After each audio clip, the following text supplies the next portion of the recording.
let's move side to side, let's go. Let's go, let's move side to side, let's go. Let's go, let's move side to side, let's go. Come on, everybody, bring it in.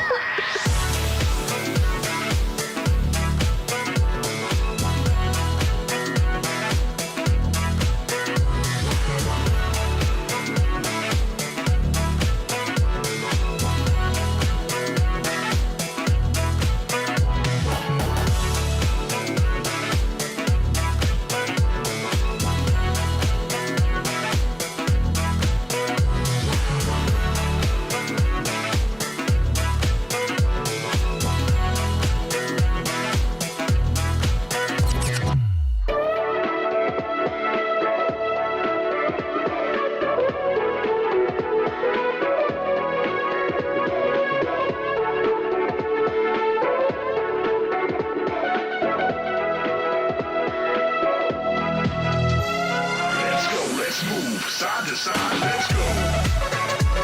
Let's go, let's move side to side, let's go. Let's go, let's move side to side, let's go. Let's go, let's move side to side, let's go.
that brings you to the lost and found, dear.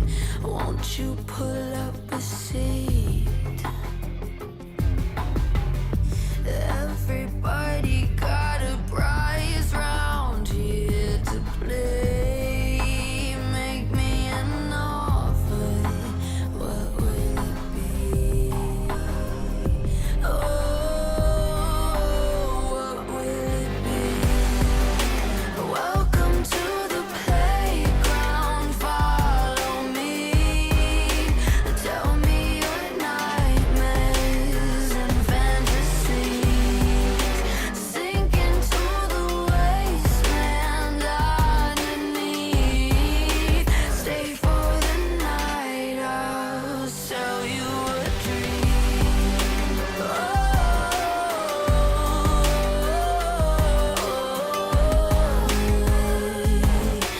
Welcome to the playground.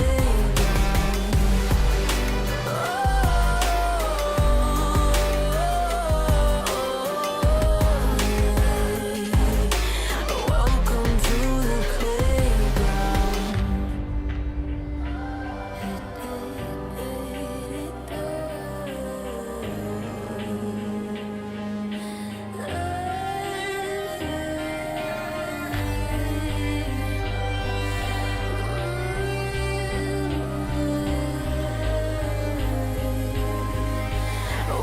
playground. Welcome to the playground.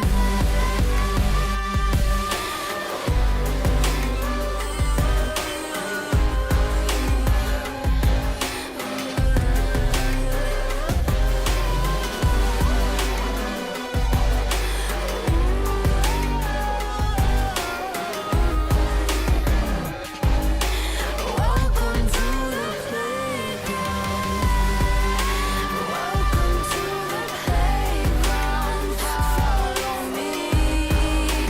Tell me your nightmares and fantasies. Sink into the wasteland underneath. Stay for the night, I'll sell you a dream.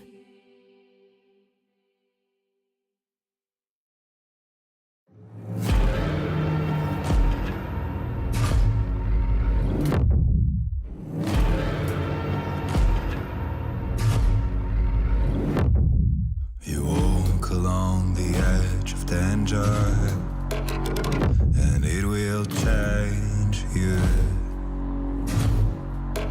Why would you let this voice set in your head? It is meant to destroy you.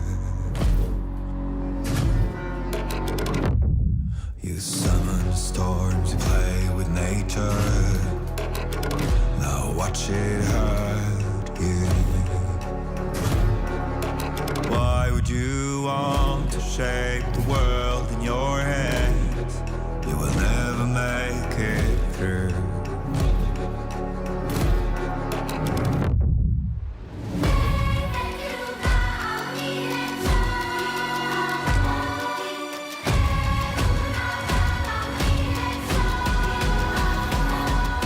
Catch the fire burning out your soul.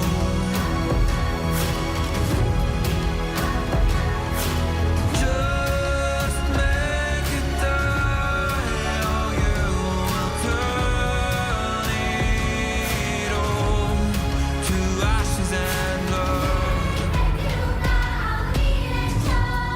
To ashes and blood.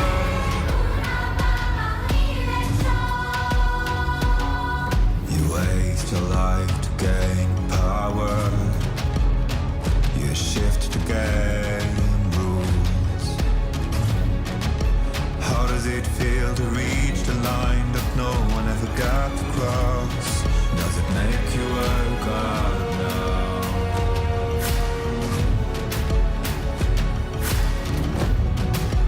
Every sin will be forgiven if you lay down your weapons to the ground.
ashes and blood.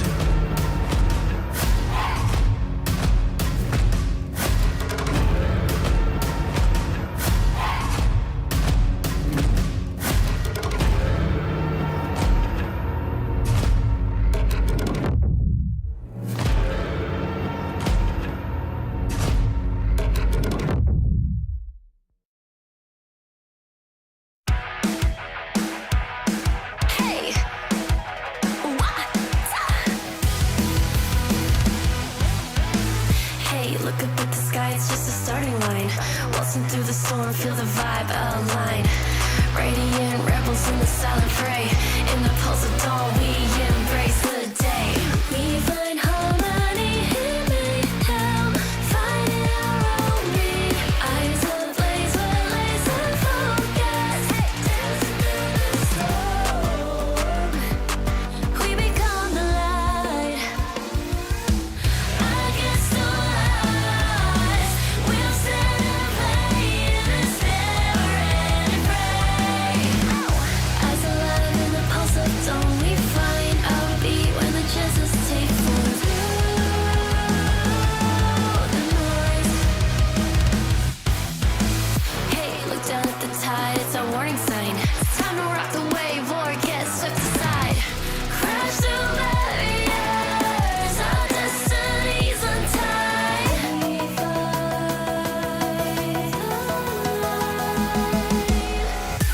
We find harmony in mayhem, finding our own beat.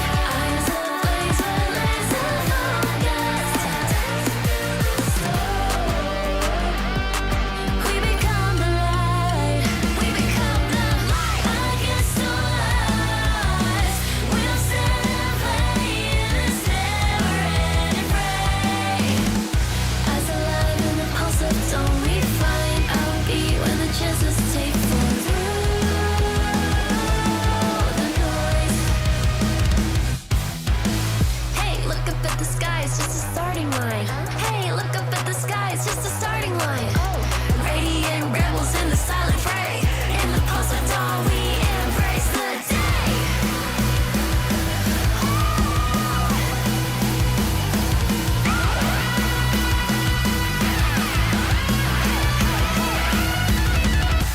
We find harmony in mayhem, finding our own beat. Eyes ablaze with laser focus. Dancing through the storm, we become the light.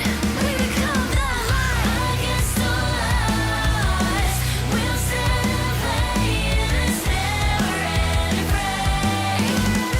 Eyes alive in the pulse of dawn, we find our beat when the chances take form.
inside.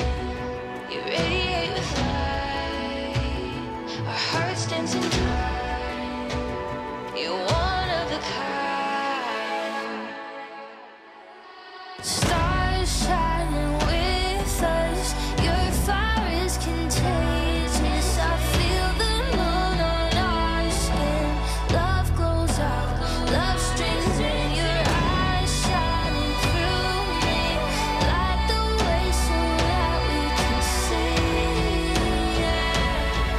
Feel the warmth of my love. Shine on and feel we're lost. Even when I'm gone, like circles on from near and far above the flower bed. As we watch the stars, we'll never be apart.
Wait, is he switching lanes?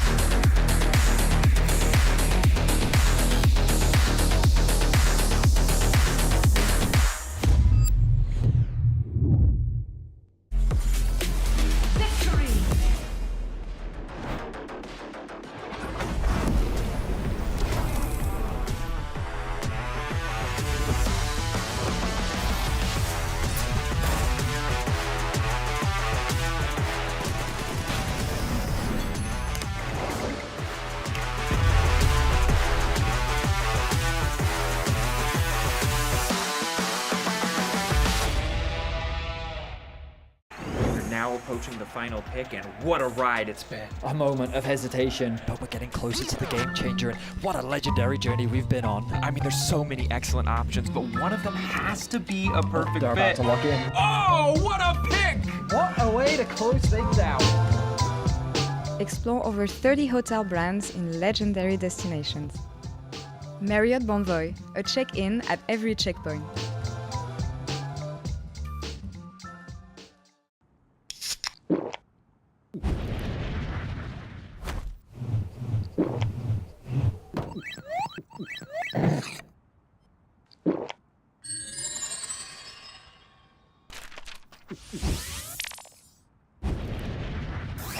Red Bull gives you wings. No, on to 5! What an ulti! What an incredible play there from Oh, that was incredible! You love to see it. Right, yeah, let's really What a move! He's just so good. I mean, the persistence, the patience to find the angle. You just don't see that from rookies. He's got it all. He's got the bad. Have a break. Have a Kit Kat. Ooh, that looks good. Do you want to maybe share a little bit? Yeah. What a move! The human body was built to move. Not trapped at a desk in one singular posture for 12 hours a day. It's time your chair evolved. This is Secret Lab Titan Evo. Ergonomically engineered for you, gamers, hybrid workers, artists, backing your every move.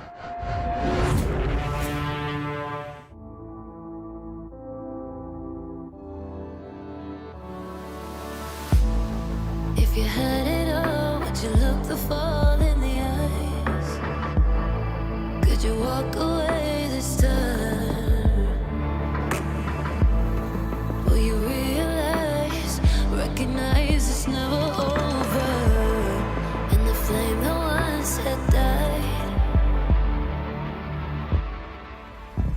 awaken. Will you rise above the days to come? Will you be enough? Will you walk away this time?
what used to be.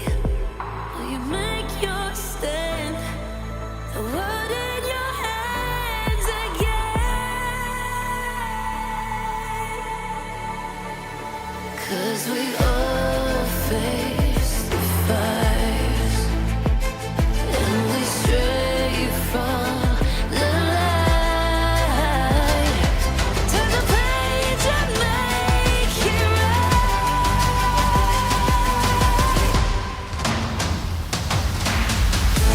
Feel that rush, feel the taste. Can you feel it? Rid the pain. Wash it away and stand again.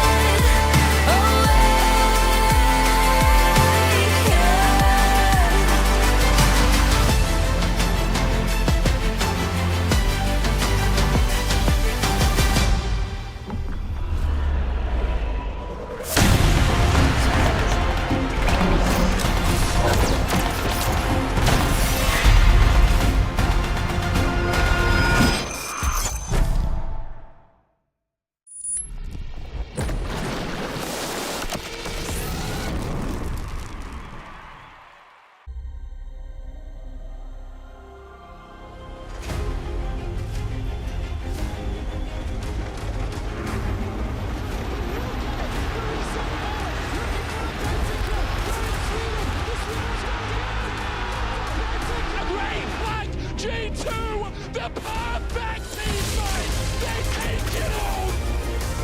Here comes the Crow's storm. Knocked back, instant combo button. What is people? Oh my God! Claps, everybody. You know the story. You know the legend.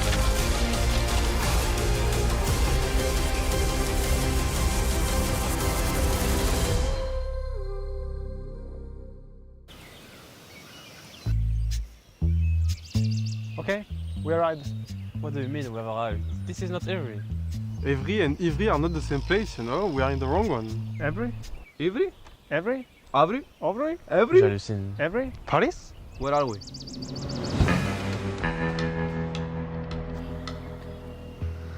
There's been a classic map reading issue. No worries, it's part of the process. Take it as a learning experience. Okay, so what do we do? Great question. What will you do?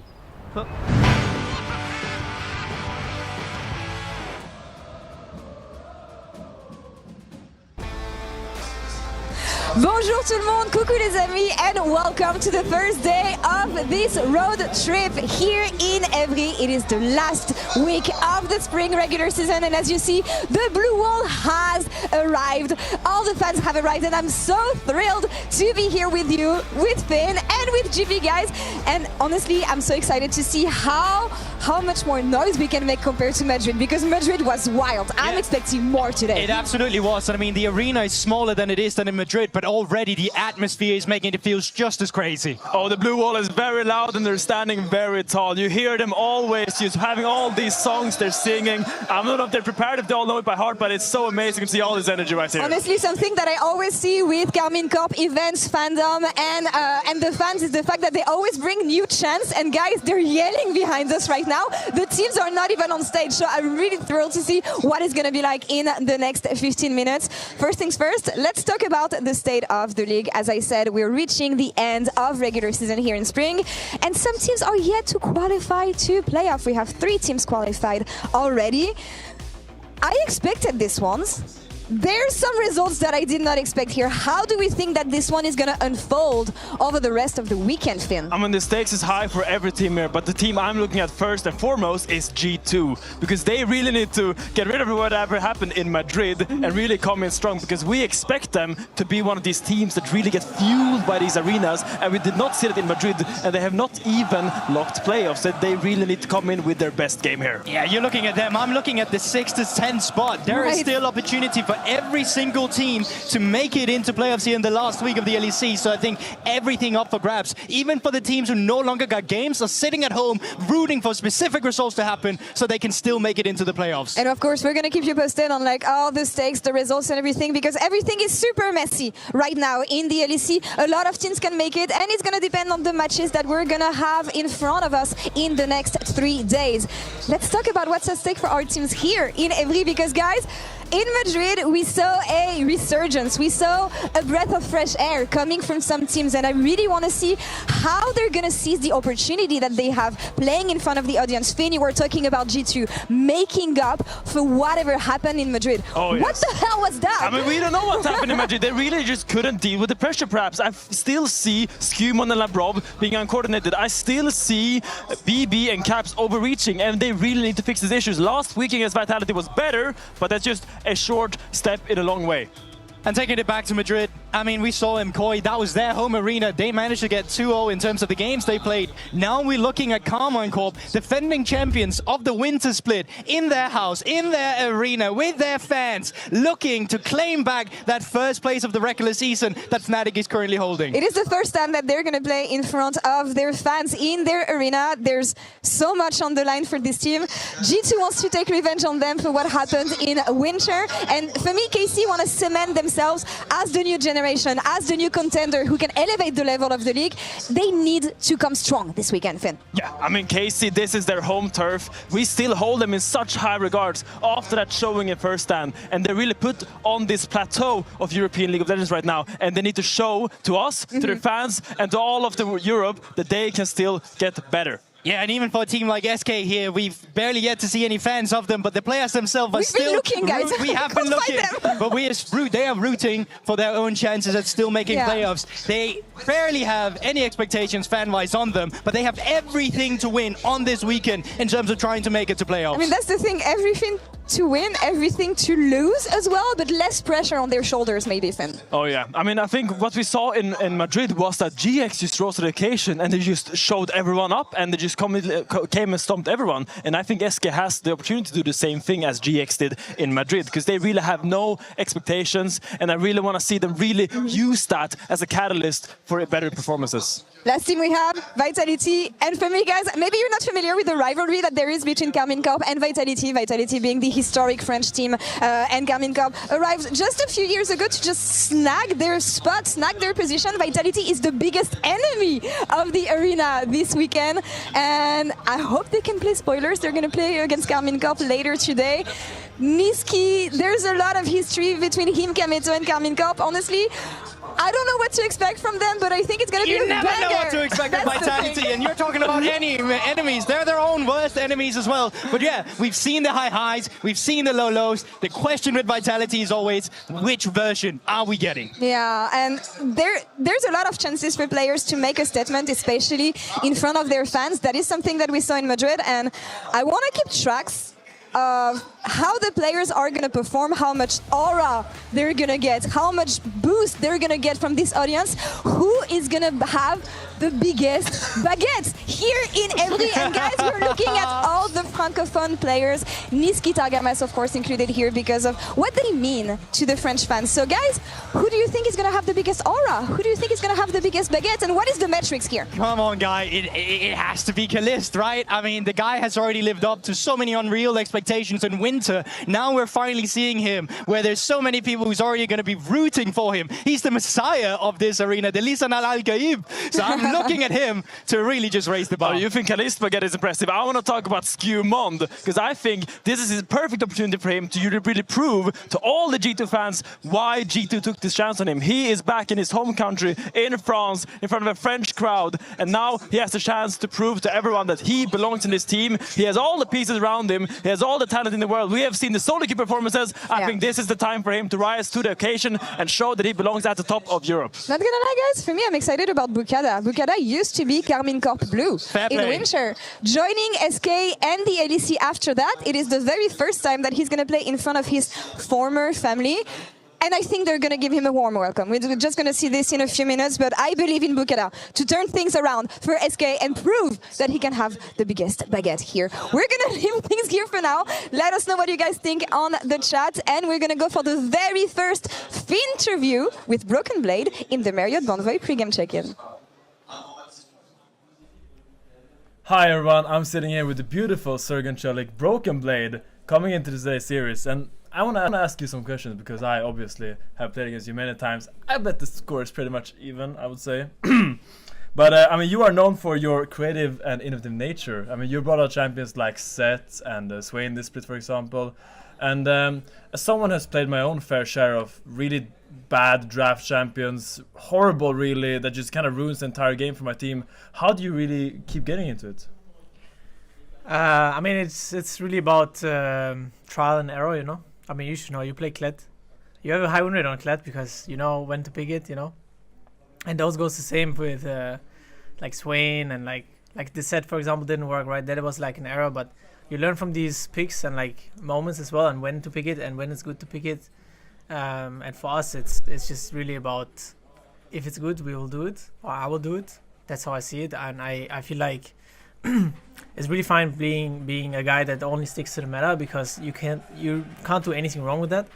The way I see it is though, if you play something that is not normal, firstly you have the edge of how to play that matchup, and second it's just it's probably in that specific case you pick it because it's stronger than the average meta pick, right? So I mean, that makes sense. I think after my second Malawi game, my coach banned that word in the office. So I don't know what kind of blackmail you have on Dylan to keep getting away with it, but I kudos to you, man. Well, while we're at the subject of draft disasters, SK Gaming playing against them this weekend, and how do you come into this series? Because it's kind of a double-edged sword coming in with a lot of confidence and really seeing yourselves as the favorite. How do you deal with this situation? I mean, I think after our rough week in Madrid and the loss against BDS, where it hit us really hard, we got humbled a little bit, so we will go in with a very, very clean state of like not underestimating anyone. And right now it starts with SK. I have a little thing going on with Rika. He's not doing so hot in my solo queue games, so I really want to beat him. It's a little bit of drama going on there, but no, I'm excited to play against him. It's gonna be first time since that I play against Kidui. I've known him for a long time, so excited on how he will perform, especially on a big stage. I mean, exciting. Obviously, the German rivalry there, and I mean, maybe if we're lucky, we're gonna get a third G2 is back tweet from you after today, after tomorrow even. If we're lucky, G2 is back tweet. Yeah, I mean, I'm confident we're back. Just have to showcase it now, especially on a big stage.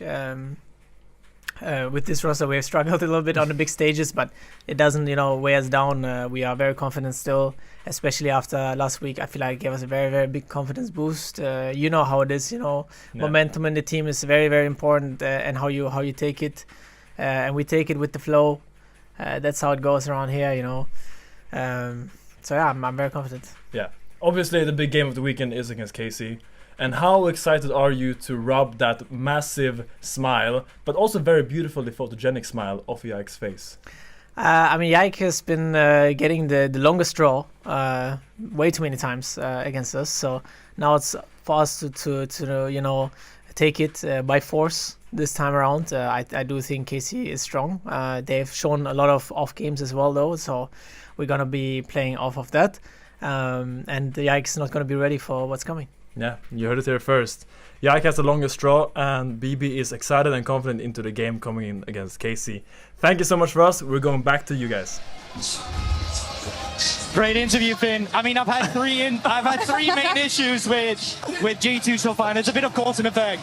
Right now, I still think that Scuman and Laprov, they're still yet to be integrated in the roster properly, and the synergy is still lacking. I think that's leading to Broken Blade and Caps. They're feeling a need to overperform as well. And then 3, I actually don't think that they're always set up for success with their draft. I think that's what led them to have a 3-game losing streak. Yeah, and I want to say, last week against Vitality, we saw some hope for G2. I really like the kind of direction they're taking these drafts because crucially, I feel like Broken Blade has a higher impact in the team fight. Because when I see Broken Blade, I see a player who's really good at gaining leads and then transitioning them to the rest of the team. And I think a lot of the time, the EBS being on the side lane and the other team is pressuring on the other side, and not a lot of things are happening right. But now they're simplifying the drafts and they're really making it easier for them to win games when they are ahead. So you say this, and then there's SK.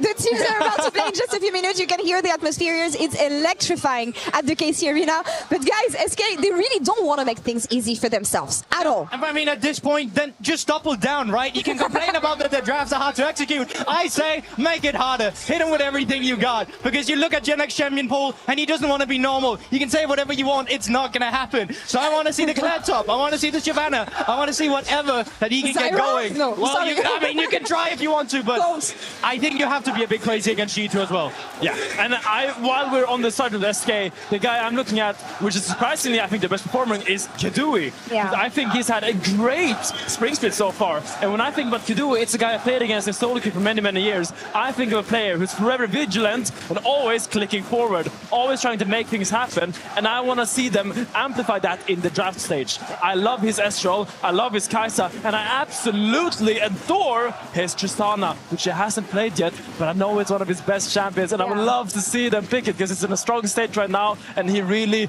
amplifies that champion strengths. And that's the thing, you're never going to beat G2 on their turf, so they went weird. SK, go weirder today on stage.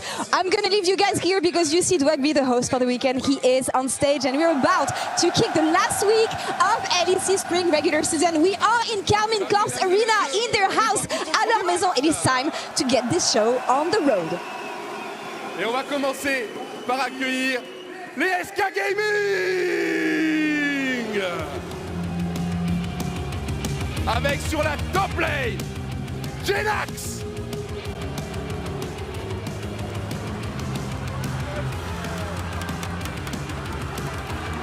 Dans la jungle Boukada.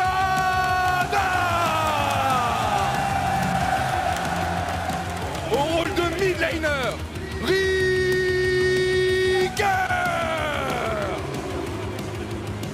en carry, Keji.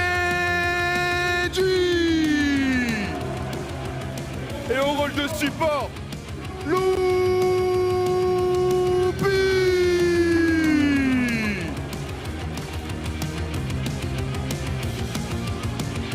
Ils sont là, ils sont en place, ils sont prêts avec de grandes ambitions ce week-end et aussi ils veulent repartir avec les 2 victoires.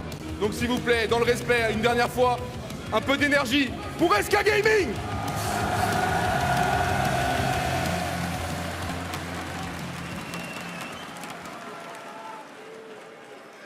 Mais pour leur faire face, c'est pas n'importe qui. Un nom qui a rayonné en Europe depuis bien longues années. On accueille maintenant G2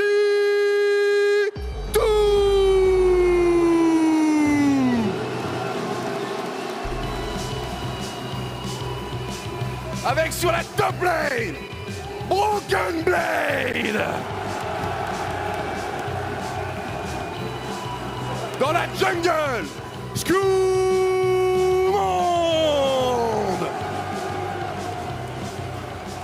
en mid laner, le génie Caps. Au rôle de carry, qui d'autre que Hans Sama. Et bien sûr en support, la Bronze. Eux aussi veulent repartir avec 2 victoires. Ils se sont fait peur les semaines précédentes. Il faut assurer dès maintenant. Surtout qu'ils feront partie du match of the week demain face à la Carmine. Sous les cris du Blue Wall, une dernière fois, montrez ce que vous savez faire pour G2.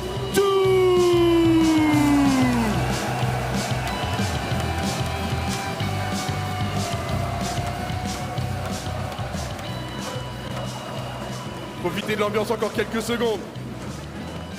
Mais il est l'heure de passer au concret. SK, G2, c'est l'heure du match.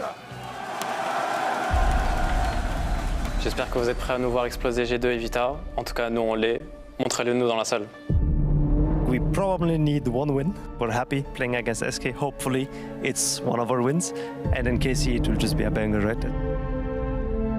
The goal is simple, just crush everyone at home. I feel like Kalist will kill him though. I mean, you're right. Ulti has to come out. Kalist flashes it! 5-0 Kalist on the Kai'Sa. Passive, Blinzes flashes in, but he's all sent away. That's Nuke's ulti, but finally! Nesquik, not just a good-looking drink! G2 and Vitality that we are going to play, and we can still ruin their season by knocking them out. Maybe perhaps we can even make playoffs ourselves still in Paris. That would be insane. We are rarely in this position where we have to even fight for playoffs as G2. Paris is the final decider if we make playoff or not, so we really need to win them if we want to continue. It's not hard to say that we have been struggling. The first team we have to beat is SK for that. And we're going to put our focus first on SK before we can even think about KC, because it's not guaranteed yet and we don't want to be too cocky. Broken Blade looks for the demolition. What Nucko? The burst of flash! Just when you doubt them, they always find a way to come back in. Razzle going back in, cease and desist on the back line. The humanoid already down, almost. Genex goes in with the last breath. Razzle the first to fall. SK have out Team 4 Fnatic. We're playing in the K-Corp Arena, so I'm not losing in the K-Corp Arena. We might be able to kick G2 out of playoffs, so that will be really fun, I think.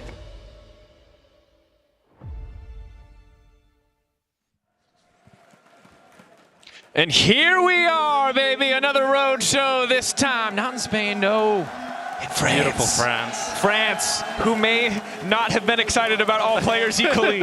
And we normally talk about the crowd, but what's it going to be like to play in front of an audience? And now that the players on stage, it's all cheers, it's all hype. But there was a rough reception. I'm going to be honest. There was a lot of boos. And we saw G2, when the crowd wasn't going their way, they struggled. It's a very similar story with G2 facing off against SK, similar to the G2 going against Giant X. That was the first match of the Madrid Roadshow. Everybody thought G2 would just clear them easily. But they ended up choking. They ended up underperforming. And now their crowd is still not on their side. It's a very different time for League of Legends. 2-3 years ago, we used to say G2 were always the home team, at least in EU. Just like T1 are internationally, it feels like no matter where they play. Not a different story in the house of KC, it would seem. But here we are into picks and bans. I'm Dracos, joined by Jack, Spectra, Maokai, Kalista, Varus. Nothing too surprising there. The Rumble as well as the Yone. Now heading into the first pick of the draft. Some debate in terms of what it's going to be. The instantaneous Vi lock-in. I'm very happy to see the Vi going over for SK. I feel like Vi and Estral have been the two key picks where SK has actually been able to find a good level of success. And then, building on that, Dallas Des talked about wanting to see a lot of weird picks from SK, but I'm going to be a little bit boring here and say I want some boring picks. Let this Vi Estral carry that I hope SK will build, but at the same time, G2 with the Taliyah Pantheon roaming across the map. That's a very scary combination as well. I don't know, Jack. I like GB's analysis. If you're eating peanuts and you're getting sick, just keep eating peanuts. Eat more peanuts even. Yeah, it's a bit bold, but you know, right now, I would say pretty stock standard drafts. We have similar levels of jungle mid power. Ahri Vi, kind of last year's jungle mid powerhouse duo, as powerful as ever. Obviously, the builds have changed. On the opposite side, we've got the Pantheon, the Taliyah paired together. And look, I think the jungle matchup is just so hype, and now they actually have the firepower to do something. We're not going to sit back and just watch tanks farm. We're going to have some early action focus, at very least from the Pantheon in the hands of Skewmon. Yeah, but this pivot into the Corki, I'm not sure what made them decide for this. It is actually the Estral banned on 3. I didn't see that from G2. That's why he goes for the Corki. Now it makes a lot more sense. But it's the Kai'Sa from Hans Sama here. We've seen so many players upset, have phenomenal success on this pick. And it follows up this Taliyah Pantheon so well. It really makes me worried for SK. It makes me worried as well, but one thing we talk about, we've seen this Corki matchup into the Kai'Sa many times. Usually, Corki can find these early leads. Yeah. We said the same thing in some series last week, however, in the hands of Upset, the Kai'Sa seemed to get away scot-free, and if Hans Sama can replicate that, this is completely a terrifying champion. Now, though, as we hit into the second bans, targets at the support pool a little bit, not wanting to give away too much here. The Braum taken away. See what the follow-up options are going to be as well. Yeah, that's a great point, but I do think it's hard for when you're a struggling team like SK to be the one on the aggressive side in the early game. And especially if G2 decide to go for a last pick support. They can have a really easy laning phase, but the Braum ban actually indicates to me that maybe they just want to go Nautilus on 4. Pairs up fantastic with the Taliyah, has a really good laning phase, and I mean, it's Kai'Sa not. Kai'Sa not always feels reliable. Look, it's vanilla ice cream, but it's the best vanilla ice cream. You know, you've loved it. It's from the premier place. You pay $20 a pint. It's too expensive. It's still delicious. Now the Poppy also banned away. Sion getting taken away as well. This is something Broken Blade has been playing more and more in solo queue, as I checked today. And it's just, if you are ever on paper a better team and you have a comp that just outscales, the path to victory becomes so clear. And Sion is one of those champions that they can just leave on an island, ignore top lane completely to focus on that bot lane that might be tough. They just ban Sylas. And then it's a Sylas ban, which I think that's a Gen X ban. Like Goldberg talked about, he flashed that graphic up. It wasn't on screen for a long time, but if you missed it, there's like 50 champions on there because Gen X just refuses to play a defensive option on the top side. Oh, it's an Alistar on 4 here for the side of G2. A great frontline option for them, but a little bit weak in that laning phase. So maybe SK wants to pick an aggressive range support here to try to punish this Alistar blind pick. Look, strong jungle mids. We have a winning AD carry matchup at bot lane for SK. With support counter pick. With support counter pick. A lot of the pressure right now is on SK's bottom lane. I like this Rakan. Pairs up great with the Vi, can follow up, has a good laning phase into this Alistar. The only thing is you can easily get one shot, right? Doesn't have the survivability that you'd want against this Taliyah Pantheon, but he does have the mobility. So if he functions and plays the champion well, he's gonna be fine. And a Gnar, actually, pretty stock standard. I like it. Would be if he had locked it in. Instead, however, we're gonna get a Jace. Yeah, I mean, Jace is pretty similar. Gen X has a commitment to wanting to be that guy. And he has the highs and he has the lows. And sadly, he's had more lows. But this is a powerhouse champion. And I'm gonna be honest, Cassante, since the most recent set of nerfs, I felt like has looked pretty terrible. But again, we saw the Sion ban. It's clear that this bot lane from G2 is going to need help. So putting Broken Blade on something defensive that can just kind of sit back does at least make sense. I mean, it does feel a bit strange to use the last pick for Cassante when that used to be like the go-to, blind pick. But I think just the thought process is, the Cassante can tank a lot of that engage from the REVI, has a decent matchup into the Jace, and now you have 2 nice frontline options with the Bruiser and the Pantheon, and the carries of Taliyah and Kai'Sa.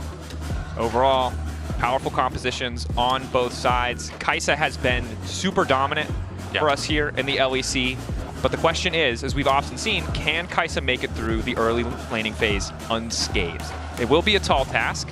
And for SK, a reminder that this is a tough matchup. This is a tough situation that they find themselves in because while losing here doesn't eliminate them with certainty, it lowers their chances significantly. If they go 2-0 this week, and we'll have a graphic to show you the specifics later, but if they go 2-0 this week, they have a 75% of scenarios, they have a tiebreaker. In 25% of scenarios, they're in already. I think already that, to me, is like insane. We're in the last weekend of the regular season, and still every team can make playoffs, and they still have their fate in their own hands.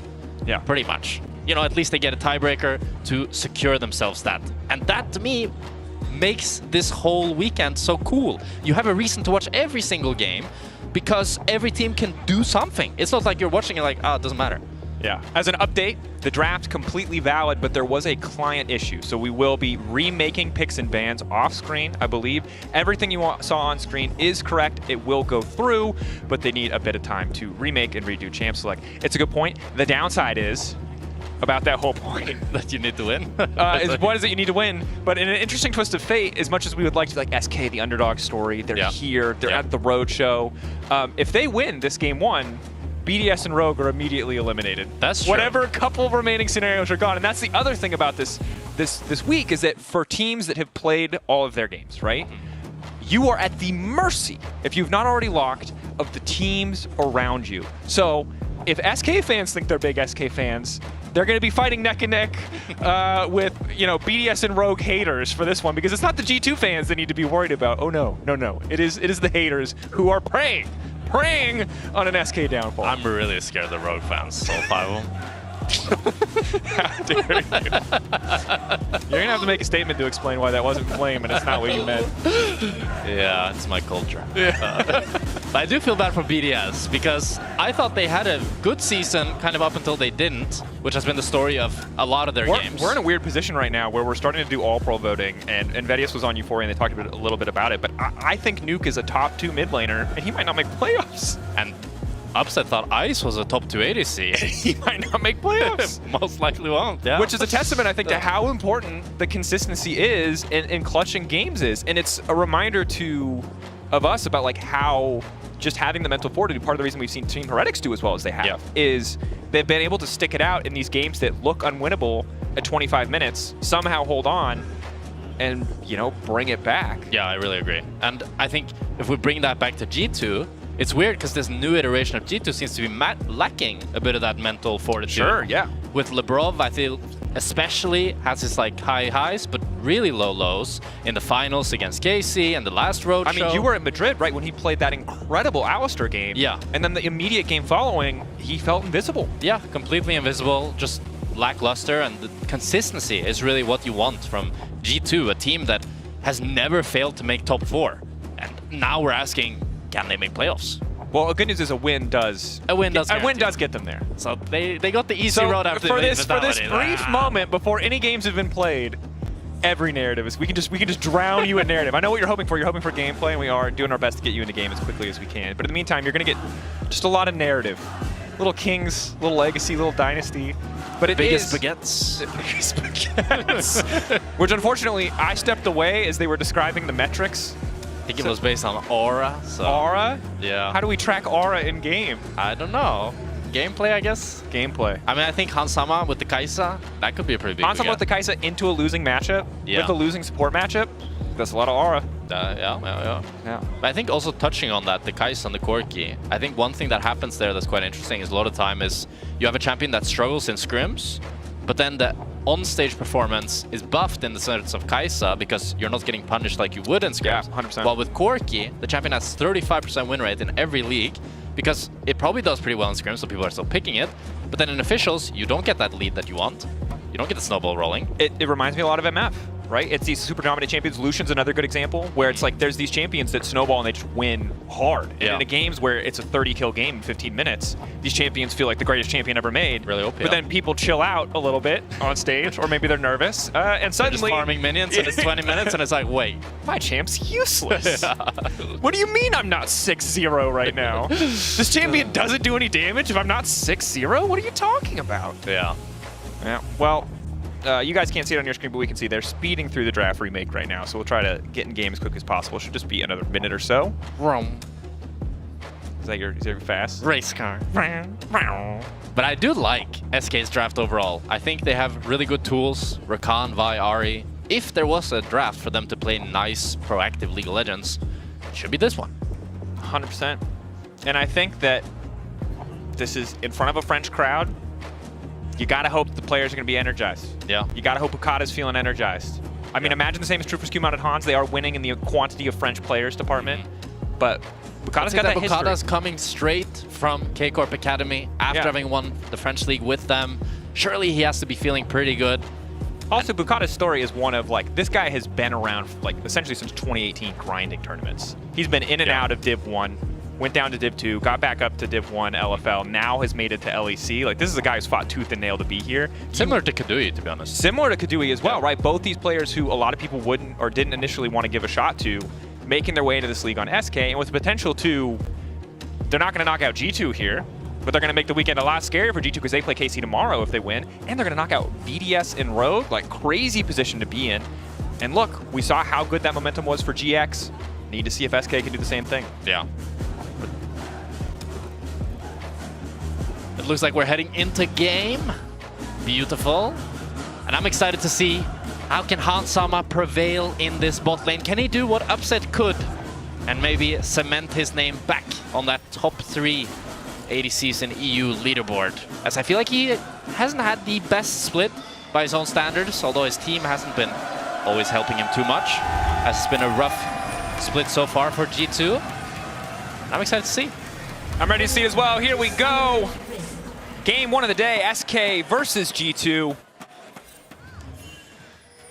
And so always, when there's a Vi in the game, we have to talk about, can they punish the Vi pre-6? And it's Skewmond on this Pantheon. I think he has incredibly high kill pressure on this Vi. He also clears incredibly fast. And Skewmond, my opinion, best jungler in our league right now. He is incredibly efficient in his pathing. He's always able to create an individual lead on these carry champions and just have an incredible impact post-early game. But in this game, I don't want to see just crazy good farming. I want to see his skirmish power around Caps, around Lebrov, to utilize and make use of the weakness of Vi.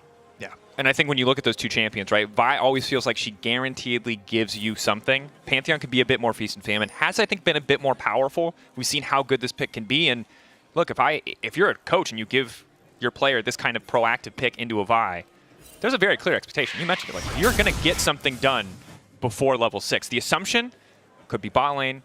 Well, that might be tough. Might more likely mid lane with the Talia. Pre-6 before Ahri has that dash. Very vulnerable position on the map. And Cap's a guy who, hasn't had the best split either. As you mentioned, it's been a difficult split overall. Check in on bot lane. Loopy trading back, making the most of that Q early levels just to keep them sustained. And this is what we talked about when they locked in the Alistar, is this pick is really weak at the early stages. Yeah, and Hans Sama choosing to go for the Ghost as well makes them even a little bit weaker in that early game, but it also just shows the confidence that he has, that he's gonna get through that early game. And then once he gets 2-3 items with this Ghost, he can glide. It's such a good feeling. I like that more people are picking Ghost. Yeah, the glide. That's so much fun. You played League of Legends with me. You absolutely know that I cannot missed glide. the refreshing Ghost. That was so much fun. Oh, level 2. Rob, not concerned whatsoever. Able to get the Plasma proc off as well. Able to get some good trades here onto the SK bot lane from the side of G2. And Loopy forced to take E as well. It means that Hansama doesn't have that much threat. And in this lane, both supports had very good sustain. Rakan with the Gleaming Quill and Alistar with the passive healing. As you can see, both junglers pathing towards bot here. I don't think Skewmon can really look to go for anything other than the bot crab. Ooh, Caps. Face checking, getting charmed, getting electrocute procced. That was a trade. It was not a good one, though. I see a champion waiting in the brush up until someone's about to face check.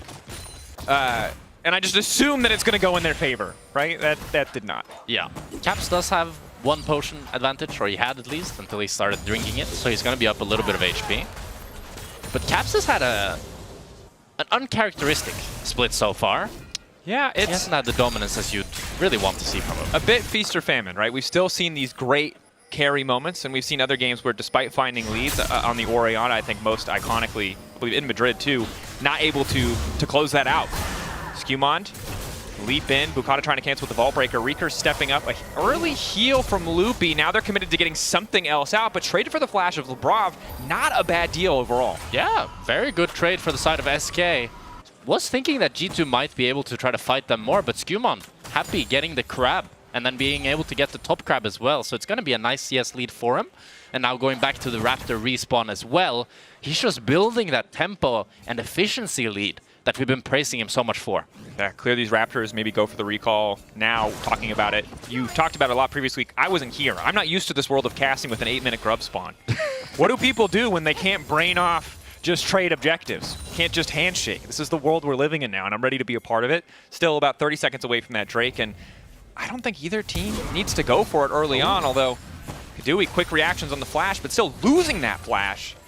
A pretty frustrating spot to be in, and once again, despite the fact that on paper, Corki Rakan should be, I'm not going to say smacking, but building some sort of lead, we continue to see, better teams with Kai'Sa always finding a way to make it work. Oh, Lebrov, though, taking a decent amount of damage. Ignite now, ticking. Hansama continuing to walk forward. Flash out from Loopy. One more auto with Proc Plasma, but probably not enough to finish the kill as Hansama just continues to trade autos. They have no mana, no spells. I'm not concerned. This is the downside of Loopy burning that heal earlier. He doesn't have that combat summoner now. He can't use it.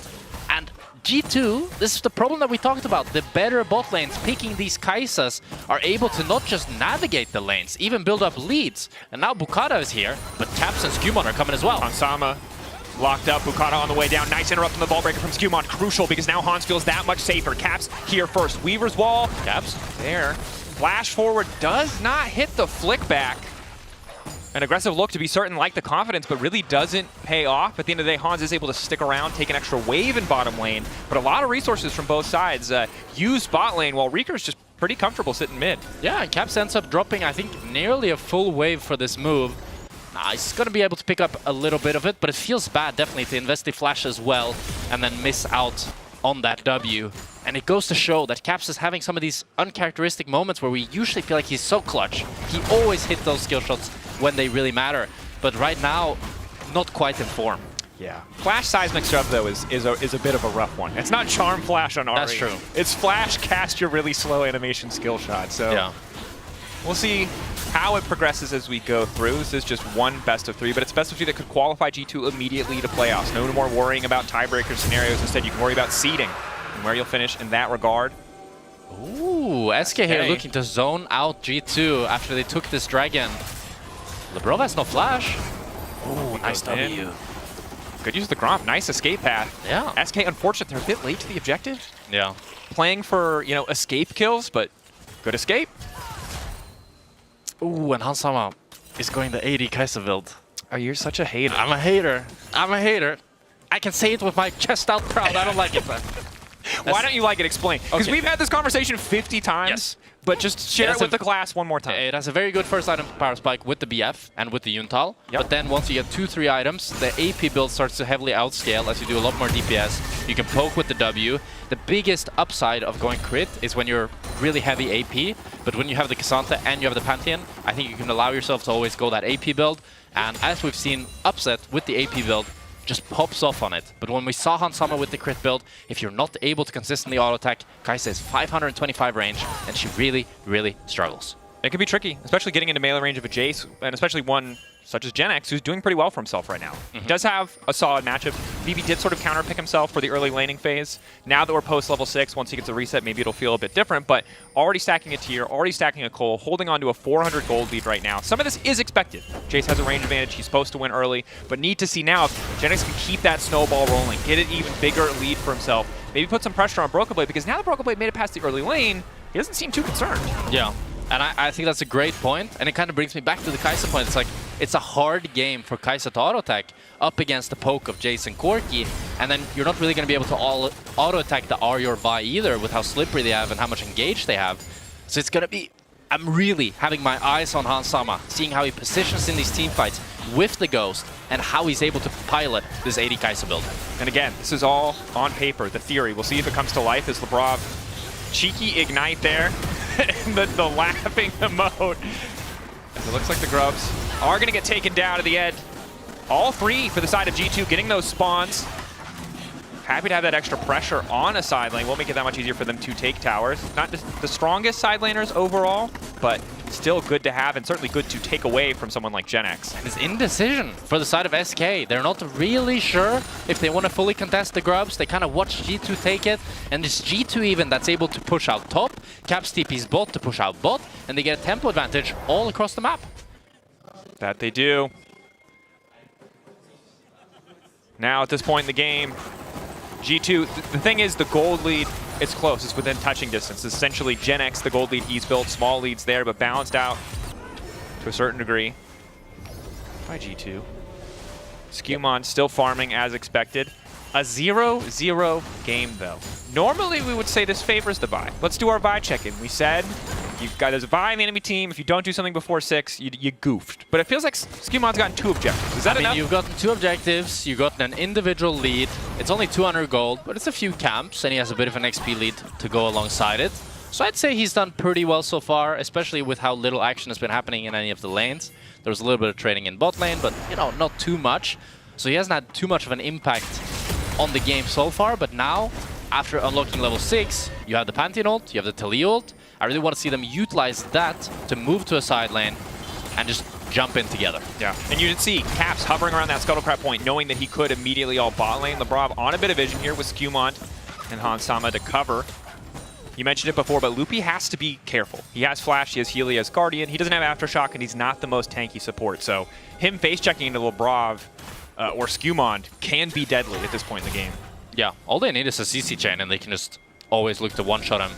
Even when he gets that Murtreads, when he gets a few more items. Rakan is just a champion that never gets too tanky. You always have that one-shot win condition. Ooh, as Caps here. Finding out firsthand what a Vi can do. Instant combo. They just point and click him. And Caps was on a ward. He was on a ward, but he didn't know. He wanted to look for the flick back onto Reeker, but SK had the know, and they just dive onto him. And this is the inconsistency we've been seeing from Caps. To be fair, I guess you're just looking for a little bit more support from Skumon at that point, but you have to be incredibly careful about face checking against this duo, even more so than the Pantheon Taliyah. That immediate, reliable point-and-click engage. And that's the proactivity that we want to see from this SK draft. They have great pick tools. Keep looking for this. Every single Vild, every single Ariel, they should be looking for turns to try to pick off these carries off the side of G2. And what was once a 200 gold lead has now shifted back. Some gold picked up by Reeker. And the thing that I'm keeping my eye on as well is whenever you have one of these pick-focused compositions for either side, breaking that mid lane tier 1, knocking towers down, opens up so much space on the map for you to play and makes so many more parts of the map risky. Checking in bot lane though, Broken Blade's gotten a decent job of weathering the storm. GenX is essentially plateaued at this 300 gold lead. I think the awkward thing about Jace is you're so good in the kit department, and then you buy Cole tier, and it's correct. He's scaling. He's for sure scaling, and Jace is a champion who scales well, unlike the yesteryear points where it used to just be more about the lane. But it does feel a little bit sad that you're like, I am bodying you in lane, I will immediately invest in my future. Yeah. Sometimes you want to ball out. I understand the crypto's appealing, but like buy yourself a latte, you know, have a good time. Loopy here, clearing some vision. G2 still have control of the river, but now Bukata's here. Doesn't quite have the ultimate back and available. Probably has that in around 10 seconds. Dewey has to be careful. Flash barrier available though, should be okay. And what you're really looking for with this Corki is to get this Trinity Force to actually start to pounce on this early game. And the same for Reeker as well now. It's still a very equal in the mid ADC department, but I really want to see when they get these one item power spikes on the side of SK to try to make use of this proactive team comp. I'm also tracking Reeker again. You mentioned the ulti earlier. It's about to come up, but the Charm Flash is specifically on Hans Sama. Hans Sama not going cleanse. Again, it makes sense. A lot of the CC is knockback or something you're not going to be able to cleanse away. But it does mean before QSS, before Mikhail's, if Labrov does want to go that way, that, you know, he has to dance around these skill shots pretty damn proficiently. And I'm not going to say Charm Flash is unreactable, but it is tough to deal with. Yeah, especially if they also then start with the Violet into the Charm. That's pretty much unreact. Yeah. If you are CC'd, you cannot react. Yeah, that's fair. And normally you want to start with the point and click CC before the skill shot. What are you talking about? I thought you just flash seismic shot. I thought it would all work. Okay. Yeah. That's not fair. Caps didn't deserve that strike. Malignance as well. Also, Reeker about to take over to level 11, so if he waits a bit longer and gets level 11 before using that ult, it's going to be up pretty damn fast. GenX might be in trouble here with Skumon looking to ulti. Perhaps GenX trying to get tricky. Labrov on the way, but he's not even needed. The wall is blocking him off. He is just spectating. He just showed up to watch a jungle mid tag team on the top side. And this is that power of the Pantheon Taliyah. Utilizing both ultimates, they're able to take down GenX. And I thought maybe SK could hover him to provide some safety so he could catch this top wave, but they don't. And he's left packing with G2 taking first tower top. And this is crushing. Again, GenX is your strong point. G2, we expected the Kai'Sa to be more vulnerable. Hans Sama has been sitting pretty in the lane, and this is simple. It's cut and dry. GenX, there's just nowhere to go. He's walled off, he's blocked, he's flicked. Even if he leaves, there's a cow ready to hunt him back in. Yeah, and Loopy, nowhere to be found. You'd really want him to be hovering there, be close enough to provide some peel for GenX and save him from this play. But the synergy, the coordination, it's not quite there for SK. Hasn't been. And again, it's not just SK who care about this particular game. As I try to broadcast a graphic, but then remember my laptop that I'm running this on is not a touchscreen. Took a second there. Technology, folks. Reminder, G2 win, they lock playoffs. It's cut and dry for them. It's simple. You win, you're in. For SK, they're not in if they win. It does certainly help their chances. It's more important for them to get to a weekend. But most importantly, BDS and Rogue are fully eliminated. 1-1-3 on Nidalee, Nuke, Ice Hype, it all dies in the blink of an eye. Larson as well, but we might need to be more worried about Caps. He's the one immediately in the line of fire, now trying to back away. Good flick back, Labrov there to body blocks in case GenX throws up another shot. He will be able to retreat. Nice protect there, Caps surviving. Great peel by LeBron, and Caps doesn't even end up using the flash as they're on to Loopy. He's outie. He's gonna be fine. But you can see the CS lead mounting on this jungle department here, with Skumon nearly having built an 1,000 gold lead. And this is that efficiency that I want to keep going back to. He's so good at PvE, clearing camps. It sounds silly, but he's just so good at it that he generates a lead in every single game he plays.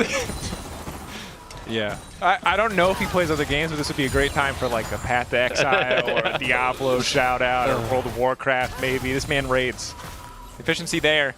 In respect, it's a hard thing to keep track of in a pro game, and it's often something that players, when they first come to the league and they're rookies like Skumon is, you see they're either full clear junglers and they never gank, or they're ganking junglers and they never farm a camp, and he's managed to thread that needle so well. Yeah. Part of the reason why that hype, that reputation of being this promising rookie feels so well deserved, but need to see if he can transition that. Now as he may be caught out, nice initial setup. Wall coming in as Janex goes on a blast, but it's hitting Hansama on the backside. Loopy not certain if they can follow. Meantime, it's just Bukata getting deleted. Thought they had the angle to force the fight, but G2 were too ready to respond. Bukata has no ultimate. He's not able to follow up on Loopy's engage, so he just ends up falling down with Caps ulting in. And SK, many questions for them left unanswered as they now lose the Herald. Caps pushes in top, Reeker zoned from the top side as well. And the map is just looking more and more in the favor of G2.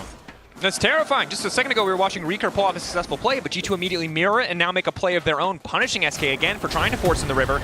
As Broken Blade walking face first to Kadui! Oh, that's rough. Tower aggro resets. The might is there. Q flash forward, gets the proc. Pathmaker's his way out. Broken Blade making it clean. And that's the Cassandra moment right there as he takes down Kadui. Janax is able to pick up a bot tower of his own, but it feels like too little too late as SK are just dropping like flies. Left and right, they're losing so much. And credit to Broken Blade. Again, pick 5 Cassante. Not something anyone, I think, in the history of League has been super jazzed about, but weathers the storm of the lane phase, gives up no kills, but focusing in on this play, you can see why they think they have the angle, but it just disappears so quickly. Yeah, with the TP coming in from Broken Blade and the ulti from Caps, and Bukata lacking that crucial ultimate, doesn't have any tool to actually lock down Skumon, and they just don't have enough damage. So now Skumon looking for Reeker. Reeker, Charm, initial burst. Aegis Assault still there though to block follow-up damage. Skumon manages to sidestep. Now the ult is finally there, but it's a little bit too late. Loopy retreating, trying to protect the team. Bukata in the midst of the fight. Gatling gun poking a bit for Kadui off to the side, but he doesn't do any damage! Broken Blade just getting tickled by this Corki! Now maybe he can escape. Q3 ready to go. Charm, they have so much CC. Now going unstoppable. Pathmaker, such a balanced ability, but SK have the damage to get that one done. And it's such a close fight, and SK are the one able to pick up one kill as Caps fights with Janax on one side and SK and G2 fight on the other. And maybe SK can now pick up the Drake. Nice backstep from Loopy, dangerously close to going down there. TP in here from Reeker. It looks like this Drake will be going over for SK, and first signs of life for SK in this game. I mean, good luck. This time they had the cooldowns. That was a bit of the difference. Broken Blade riding high, I think, after that solo kill, but still has to be careful. You can see early Last Whisper coming in for Genex. He knows he needs to hurt this tanky member.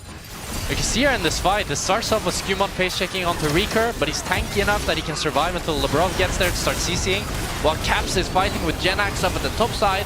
There's also a fight here with Hansama being quite late to join, which ends up being a bit of the difference maker for G2 not being able to continue pushing forward. Lebrov then is forced to flash out, and G2 are forced to be on the defensive, as Hansama is not able to do any auto attacks or assist in the fight whatsoever. Okay, so on the one hand, it is proving your point about the AD Kai'Sa build, but I don't think AP Kai'Sa out of one item doesn't have 3,000 auto range. There's no scoped weapons here, so... He wouldn't have AP items yet, but if this was at 30 minutes... But this is the simplicity of League of Legends. It's like, if you're uncertain of how a fight is going, if the enemy team has more members, they're probably going to win. Yeah. Even when G2 had, moments ago, a much more notable gold lead, although still about 1,000 in their favor. Gaining a bit of confidence here as they push into mid lane. Lebrov and Loopy trading blows. Otacon now spawning on the top side as the Herald does get summoned. Mid lane likely to break, and this is big if G2 can get the necessary damage down, and they will. And Otacon being up as well. G2 might just look to pivot into it. But they're taking some poke here. hurting them out. Loopy, the flash over the Alistair! It's clean! Bukata now falling there, but Hansama off onto the backside of the fight. Skewmon desperately trying to escape. Ulti out from Hansama. He's still in it for an extra second, but Bukata finds the kill. Jinex now involved as well. The Jace hitting hard. 2 dashes left for Reeker. Ready to follow, ready to go over the wall. Charm not gonna connect, nice side step from Broken Blade. That's the clean footwork. SK backing away, but getting the bot lane of G2. Broken Blade wants to continue going, it looks like. That's no, I got a little bit too excited there. He backs off, but SK are continuing to show signs of life in this game. They get 2 kills onto G2 with an amazing engage from Loopy and great follow-up from Bukata. G2 nearly peel back enough, but it's not quite enough. And this is the struggles of playing Kai'Sa in this game. Enemy team has so much dive, despite the fact that you have the peel, you have the flash, you have the ghost, it's just not enough. Loopy starts off here, he flashes the Alistar W and gets a great Rakan ult W. Bukata follows it up, Skewmon tries to peel him alongside Broken Blade, but it's not enough. And Lebrov ends up falling as well. It's nearly a continuation here. Maybe if Reeker hits this charm, they could have done more, but it's still 2 kills onto G2. Look back good, Jinex is dead. Hey, Jinex! Woo! And that's a caster curse, folks. We praised them, they had a great fight, and it immediately starts to crumble, although Broken Blade getting chunked out here. Loopy is moving. 2 item Reeker, they can eventually kill him. I just don't know if they have enough time. Oh, be ready. Is ulting in here. Reeker now dashing out. Loopy might be the one in trouble. Caps versus Kadui off to the side. Loopy now frontlining. Reeker backstepping to give his support a way to escape. Caps going golden for a second. Lebrov ready to go for the wall. Lebrov fighting initial engage again, just getting dashed around, trying to use the minion to escape. Kadui already down, traded for Lebrov, so positive for G2 in the end. And G2 ends up splitting there a little bit as 4 members go into Kadui, but Lebrov wants to continue going, so he ends up falling down as well. Don't think it's going to be any sort of objective take for either team. It's just developing into a little bit of a fist fight. Big fist fight. G2 still winning out in gold though. And the Cassante is going to be a problem for Kadui in a lot of these fights if they can't find a safe position for him to fight from, which has just not really been the case in the last 2 instances. It's a hard game for both ADCs. It's a pretty rough game for ADCs, yeah. Yeah, the Pantheon and Vi are kind of just nightmare champs right now. Yeah, Caps ulti's in here, gets onto Kadui, flicks him back. Loopy buying a lot of time against the G2 members, but Kadui is in no man's land. He still doesn't have flash up. What's he gonna do? He's just a little corky. Ends up falling down while Lebrov is on the other side of the fight and falls down as well. Good trade. Good depth, as it were. Good depth. 1 for 1. Probably not ideal. Probably could have chilled a bit once they knew that they had the first kill in wraps, but I understand the thrill. The roar of the crowd, the yearning for blood. Okay, set up here now. You can see Broken Blade continuing to push bottom side. Armor penetration second, good for Jinex, but he still just needs too much friggin' time bot lane, and he doesn't have good info on G2, so he's forced to back away from the tier 1. As Reeker, again, fishing, good reaction on the Aegis Assault. Follow-up knockup, not going to connect, and now it's Loopy who's been pushed away, forced to ult a bit early as Caps waiting over the wall just in case. So Rakan ult burned. In exchange for Ignite, in exchange for very little. It feels very indecisive for SK as they're looking to go with Reeker, but Bukata doesn't really want to follow, and Kadui is not there either. And it doesn't end up losing them too much, but they really need these ultimates. A bit awkward because I think they could have taken mid lane tower. I didn't see where Kadui was. I wasn't sure if he was opening mid or if he stepped aside to take Raptors or clear vision, but they had a full wave that just got deleted to that tower, and all it would have taken was a single auto. Finish it off, but I guess just really respecting the semi-global potential that Caps and Skewmon bring to the table. Hansama as well. If a single member of SK mispositions, it's a tough game. And now it feels like a game for G2 of, this is kind of harsh, but spot the enter, right? Who oversteps? Who's too far? I mean, now it's really hard for SK to enter. G2 has full control, and with, actually Ahri has the ultimate back up. This is Power Malignant. Maybe they can try to enter through bot side here. Loopy in the pit. No alt EQ3 ready for Broken Blade. Looking for the pullback, but it won't connect. Some poke from Jinex, but not a ton. Drake getting lower. Both teams tied at 2-2. Not much of a fight here. SK can try and play around that bot lane wave, but they have no control over the top side of the map. Both vision and waves not in their favor. So but SK have to base here, and G2 could just look to go for the Atakan. Actually decide to not go for it with Caps TPing up top. I thought they might just look to rush it. But they're happy just pushing in top and getting a tempo advantage that way. But puzzling plays here from SK. They really want to contest the Drake, but they don't quite know the how. Also, remember that they don't know anything about Otacon right now. So that's why we see an immediate TP back to mid lane for Reeker, is because they still have not got vision over the pit. They will finally see that G2 are not on it, But one of the things we forget as spectators is, SK just couldn't see it. And now they've overstayed, assuming that G2 had fully reset, and they did. It was just about 30 seconds ago. Bukata caught out, channeling. Look, the Baron is unleashed, and is not going to finish the job. With the TP now coming in. Broken Blade has arrived to the party. The party might already be over. Charm there. I think unintentionally perfectly timed as he canceled the Pathmaker. I'm not sure. It's becoming a bit of a strange game here with Bukata. Instead of clearing out the vision, wanted to go a little bit too deep. Ends up getting caught out and has to burn the flash. Doesn't end up dying, luckily. Could have been the Otacon otherwise. But we're really seeing a lot of indecision from both teams here. And especially from the side of SK. As if they can get this poke... Oh, Broken Blade might have... Oh, he's fine, he's gonna sound nice. Sticking around. He's losing a lot of HP and he does not have the teleport. This tower is living. It will finally die. The minions... SK didn't want to steal the credit. Didn't want to steal the glory. Minions will finish that one. Bukata. Reeker pushing up top here as well. So they're able to get now 2 towers, mid and top tower, with Broken Blade being forced to base. Although G2 get full Nash control in return. Yeah. And we are approaching a 3-item Talia, a 3rd item for Pantheon as well. He's going to start to feel unkillable, assuming that is the Unending Despair. And IE for Hans Sama. The question remains, you brought it up earlier, so I'll remind people, Can he auto-attack? Yeah. We'll see. I think it's a hard game to auto-attack. I also think Zonius would be really poggers. It is really poggers. Why Riot Design? Don't hold that thought. Aegis Assault goes in. Reeker looks to the fall. LeBron now trying to disengage. Decent damage in. His Qmon is forced away from the fight briefly, but Kadui now locked up, and G2 has way better follow-up damage. The flick back not going to connect. Kadui burning down to the Ignite. LeBron grabbing that kill and Caps. Now on the chase is Hans Sama. A killer instinct. Determined to find it. Flash forward. Flick back once again will not work, but Hans Sama, he can auto-attack, baby! He's auto-attacking left and right with the Ghost. My goodness, Hans Sama getting damage in, and you love to see it. But SK, we're full sending it on a Pantheon. He's tanky, he has the E up. You can't kill him, and that's Nash for G2. That sounds like coward talk to me, Jack Spectra, but maybe it's also winner's talk and good analysis, because you can see here how...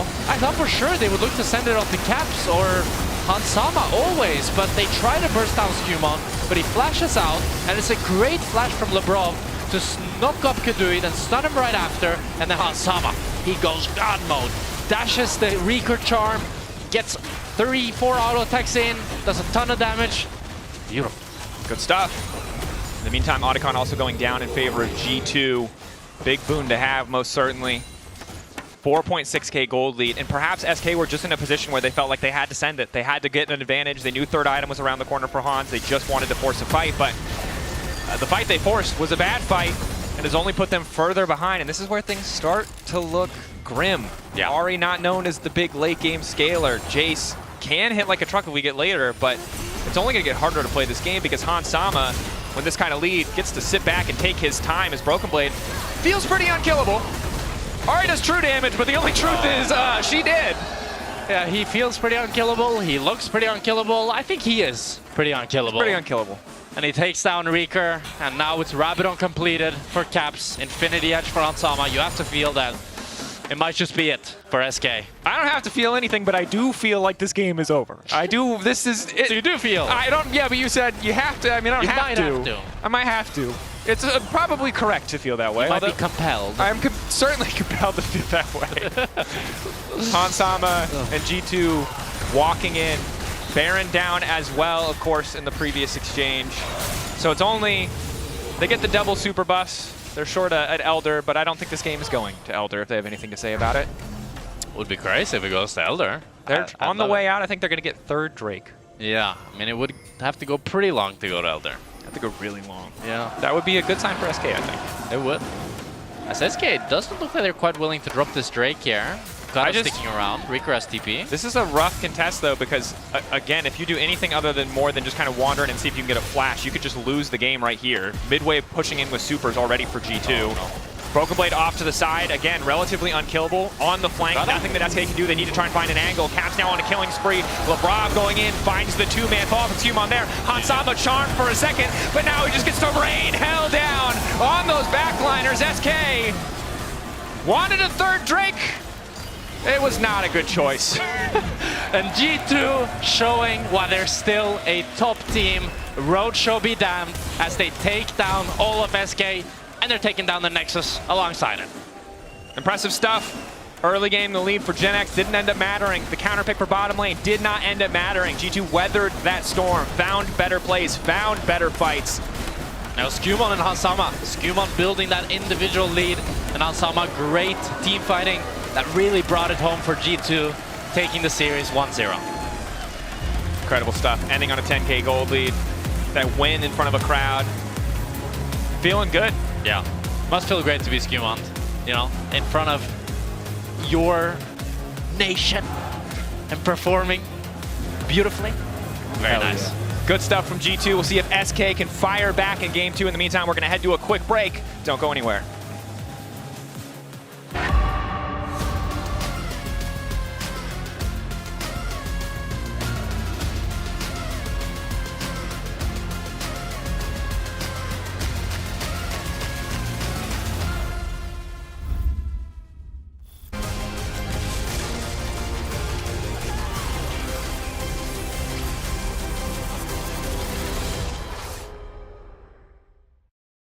He doesn't like that. Look at him, he's a good boy, but he don't like that. Maybe we could play some ARAMs or something like that. I mean, this is map, right? New towers, new objectives.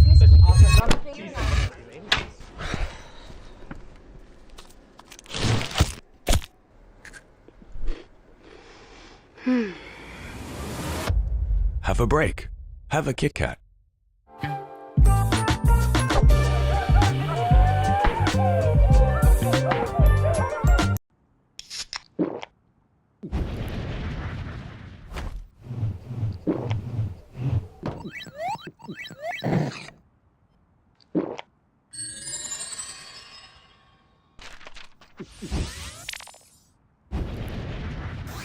Red Bull gives you wings.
Pocket in I base. hold.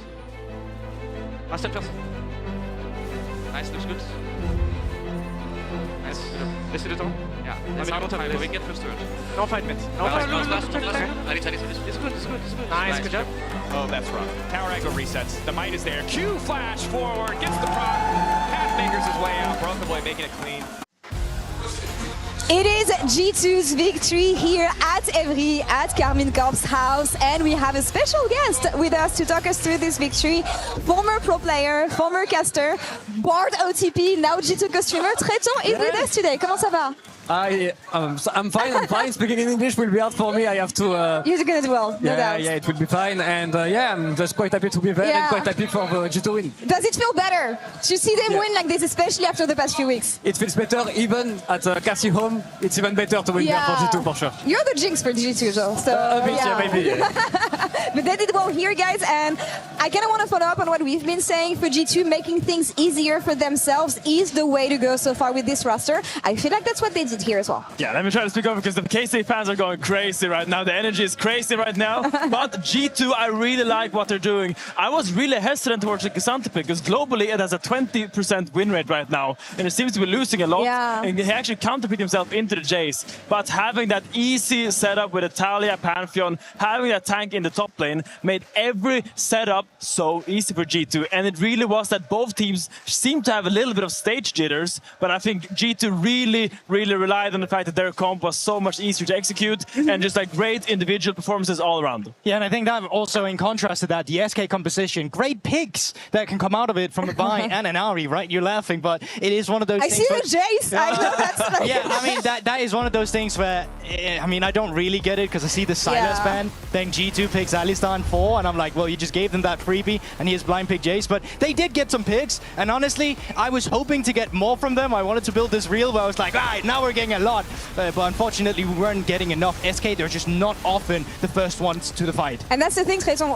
SK was trying, but they were always too late. One step behind on objectives, on every fight. And you know that on this ground, G2 is always going to have the upper hand. Yeah, I feel like they're not on the same page between, especially the jungle supports. I feel like Bukada is always there, but Lupi may be a bit late at every fight. And then he has troubles engaging fights, and G2 is just here earlier all the time, and they're just a better team, to be honest. Yeah. But it's also so important for SK to fix going into game 2 because it was not just the objectives, it was even shadowing lanes. So often Loopy wasn't matching Labrov in terms of where G2 was making a play, and when you're playing against a Talia and a Pantheon, you can't even miss that with a couple of seconds. You need to be where the play is going to happen. And that's the thing that I really like about G2's comp and what they try to do together is the synergy that you have between these players.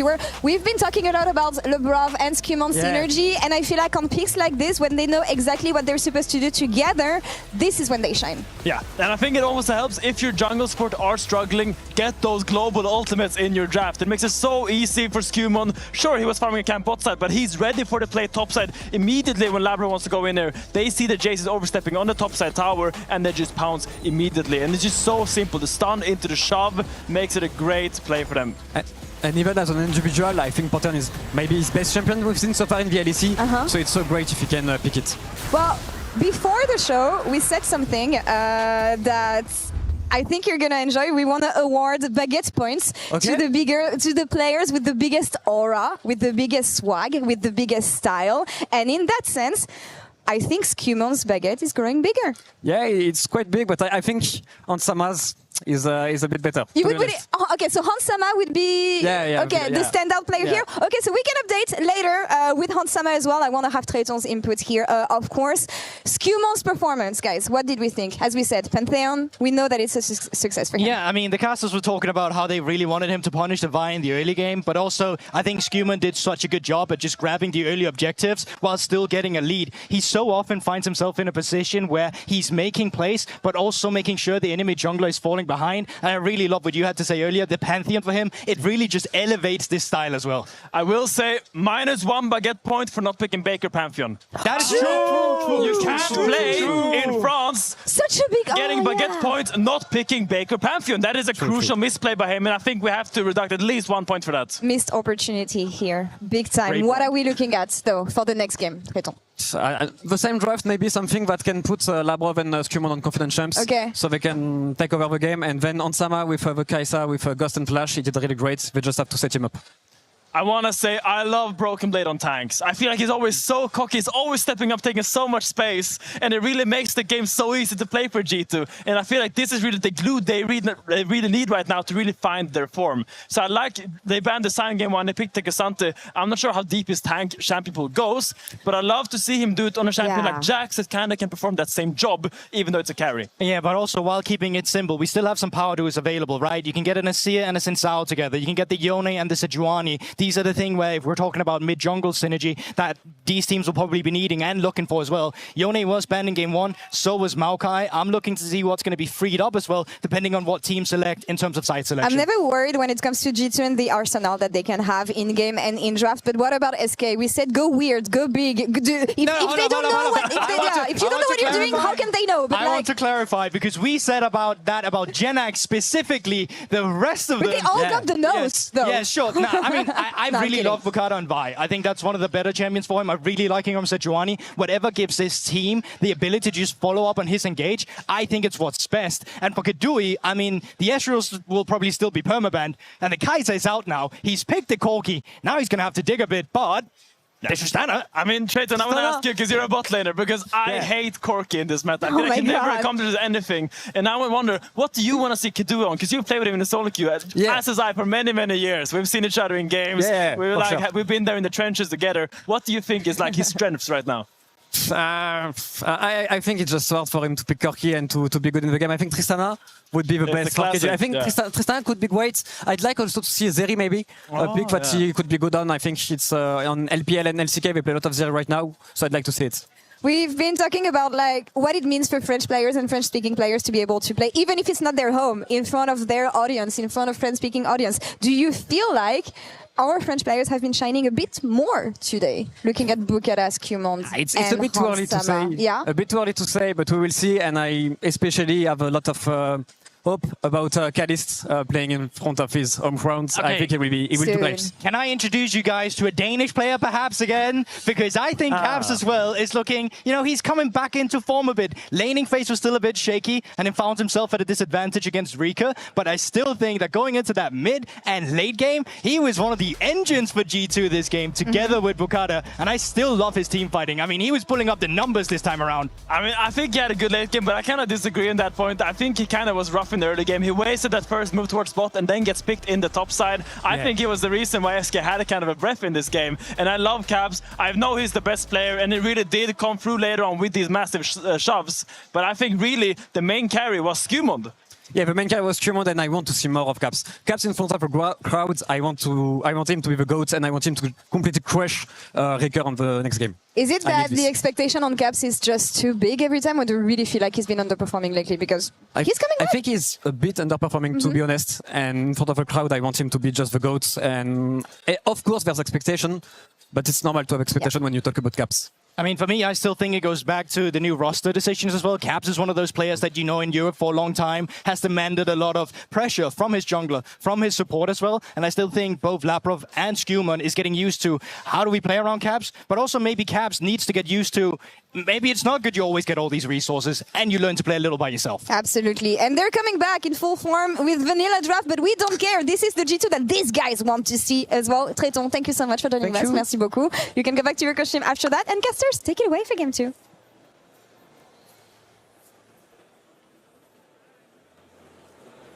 Thank you very much, Lore. I'll be honest, I'm kind of, you know, vanilla ice cream makes sense, but the analyst desk does not speak for us. I would take a little bit of spice at this point. Yeah. I mean, a little bit crazy. I think when you are in the losing position and the normal things stop working, it would be insane to keep just doing the normal things. So you have to be a little bit crazy. You have to be a little bit nuts. Already with G2 on the blue side, though, they have banned away Kadui's Ezreal. This poor guy, he has one champion that clearly stands above the rest, and everyone's just like, well, you'll never play that again. Yeah. So Rumble, Maokai also going to be banned away here alongside Kalista. Pretty stock standard bans thus far, nothing super surprising. Yeah, I do want to take it a little bit back to the Tristana, though. I would love to see Kadui playing it. It's a champion that has been changed to be even better in the ADC role. It has a little bit of a weak early laning phase, which is why I don't think we're seeing it too much in pro play. But it's just a champion that Kadui, I've played against him so many times, and he has like the magic on that champion that he also has on Ezreal. And that's what SK need right now. And with Azir locked in for caps, you know he's going to perform. He is, and if you want to, fight fire with fire, get some scaling of your own, Tristana is an option. Even in the last few days, I think he was spamming it in solo queue, almost more than he played the more conventional options. So see if comfort is king in this draft, or if there's a different approach. There's a lot of creative hover-overs here for SK, but in the end, again, I'm not going to say vanilla ice cream, but I do like, in general, giving Bukata something that can be proactive early. Xin is one of the champions left in the pool that can do it. Yeah. It would be easy to just go for something like Sejuani, but instead opting for a more aggressive option. Yeah, and I'm curious what they decide to take into this Azir now that both Ahri and Talia are out. It's going to be just the MF lock-in. So another very strong early game ADC for Kadui. He wasn't able to punish Hansam in the last game. Can he do it this time? Need to. I think even more so. Yeah. On the MF, right? This is a champion where when you're winning the game, when she gets ahead, she feels so dominant. She has such an insane solo queue win rate because of that, right? She's a champion who snowballs so well. Yeah. But what will the option be for G2? How will they respond? Maybe taking a bit more time to lock in their bottom lane this time around. Instead, scaling. I'm a big fan of Wukong. Like I think this champion is here. We've got a recipe for success. That's true. It's kind of fallen out of the pro play meta, but he just has so insane scaling. When you hit that level 6, when you get a few items, the amount of armor you get, the amount of skirmishing power you have, and all that you're really sacrificing is a little bit of clear speed early on. Which can be rough, but previously, right, Skewmon we know can be that player who can just clear better. See if Bukata, who is now the person under pressure to make something happen in the early game, can do. A bit of a role reversal from the Pantheon vibe we saw in the previous game. Jack's now locked in too. So bot lane really getting deprioritized here by G2. They said, hey bot, you did great. Carried, did a lot of work in game 1. It's topside's turn. We got, I mean, Jax, Wukong is here. There's a lot of confidence picks. And picking them so early, a bit of a different strategy from what we're seeing here from the side of SK, as Gragas is going to be the lock-in. Yeah, so just a lane bully answer here for the side of Genax. Can always shut down this Jax later on.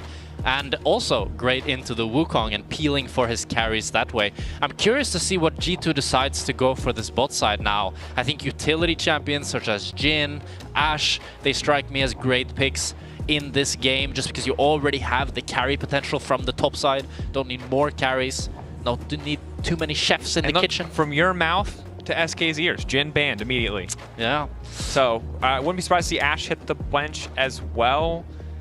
There's not a lot of conventional utility AD carries left, especially with Varus already banned away, who, I mean, with the ulti lethality, Varus usually put in the same camp in terms of having some proactivity to start fights. Yeah, and Ezreal is out as well, which is another longer range option. So they could find themselves in a bit of a pinch, depending on what G2 wants to go for. They could also decide to just double down and go for something like the Draven, but he doesn't really have the jungle setup that you'd want alongside it. Option here now. With Wei taken away, the control mage pool is getting smaller, and you mentioned already with both Game 1 champions taking out the Ahri and Talia that conventional answers into Azir are getting picked off one at a time. It will be the Ashe ban coming through. So no utility for G2.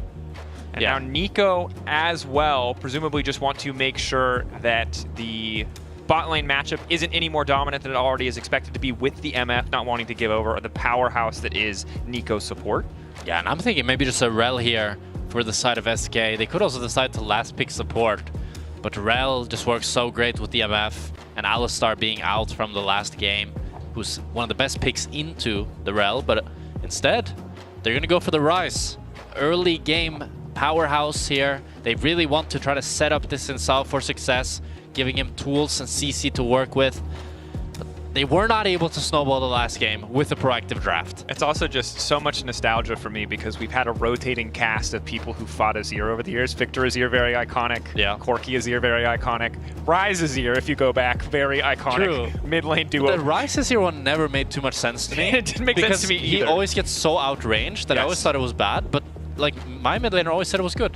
Well, Ryze was probably OP back then, if I had to guess. Right now, Ryze is not considered as objectively strong as he was in the past, but despite our expectation that bot lane from G2 would get deprioritized, instead, With the Caitlyn Braum, you have now the long range from the Caitlyn. It's not quite like a weak side, just leave it be and be done with it type of bot lane, but it's a bot lane that works very well into the short range of SK, and you also have the peel back of the Braum to just enable this Caitlyn so much more. Yeah, and there's always the threat of the Rise in the side lane. He could, in theory, do a lot of work, but as we get to team fights, it's going to be so tough for the side of SK to handle what G2 can bring to the table. But I think the number one question, and this is always so important, is just can Caitlyn hold on to control of an early lane? What does this matchup look like? Because we're so used to Caitlyn being this incredibly dominant lane bully, but she's also that champion that we've seen, usually when paired with an enchanter, lose a flash and then the entire game kind of falls apart. Yeah, I think Braum provides a lot more of that stability.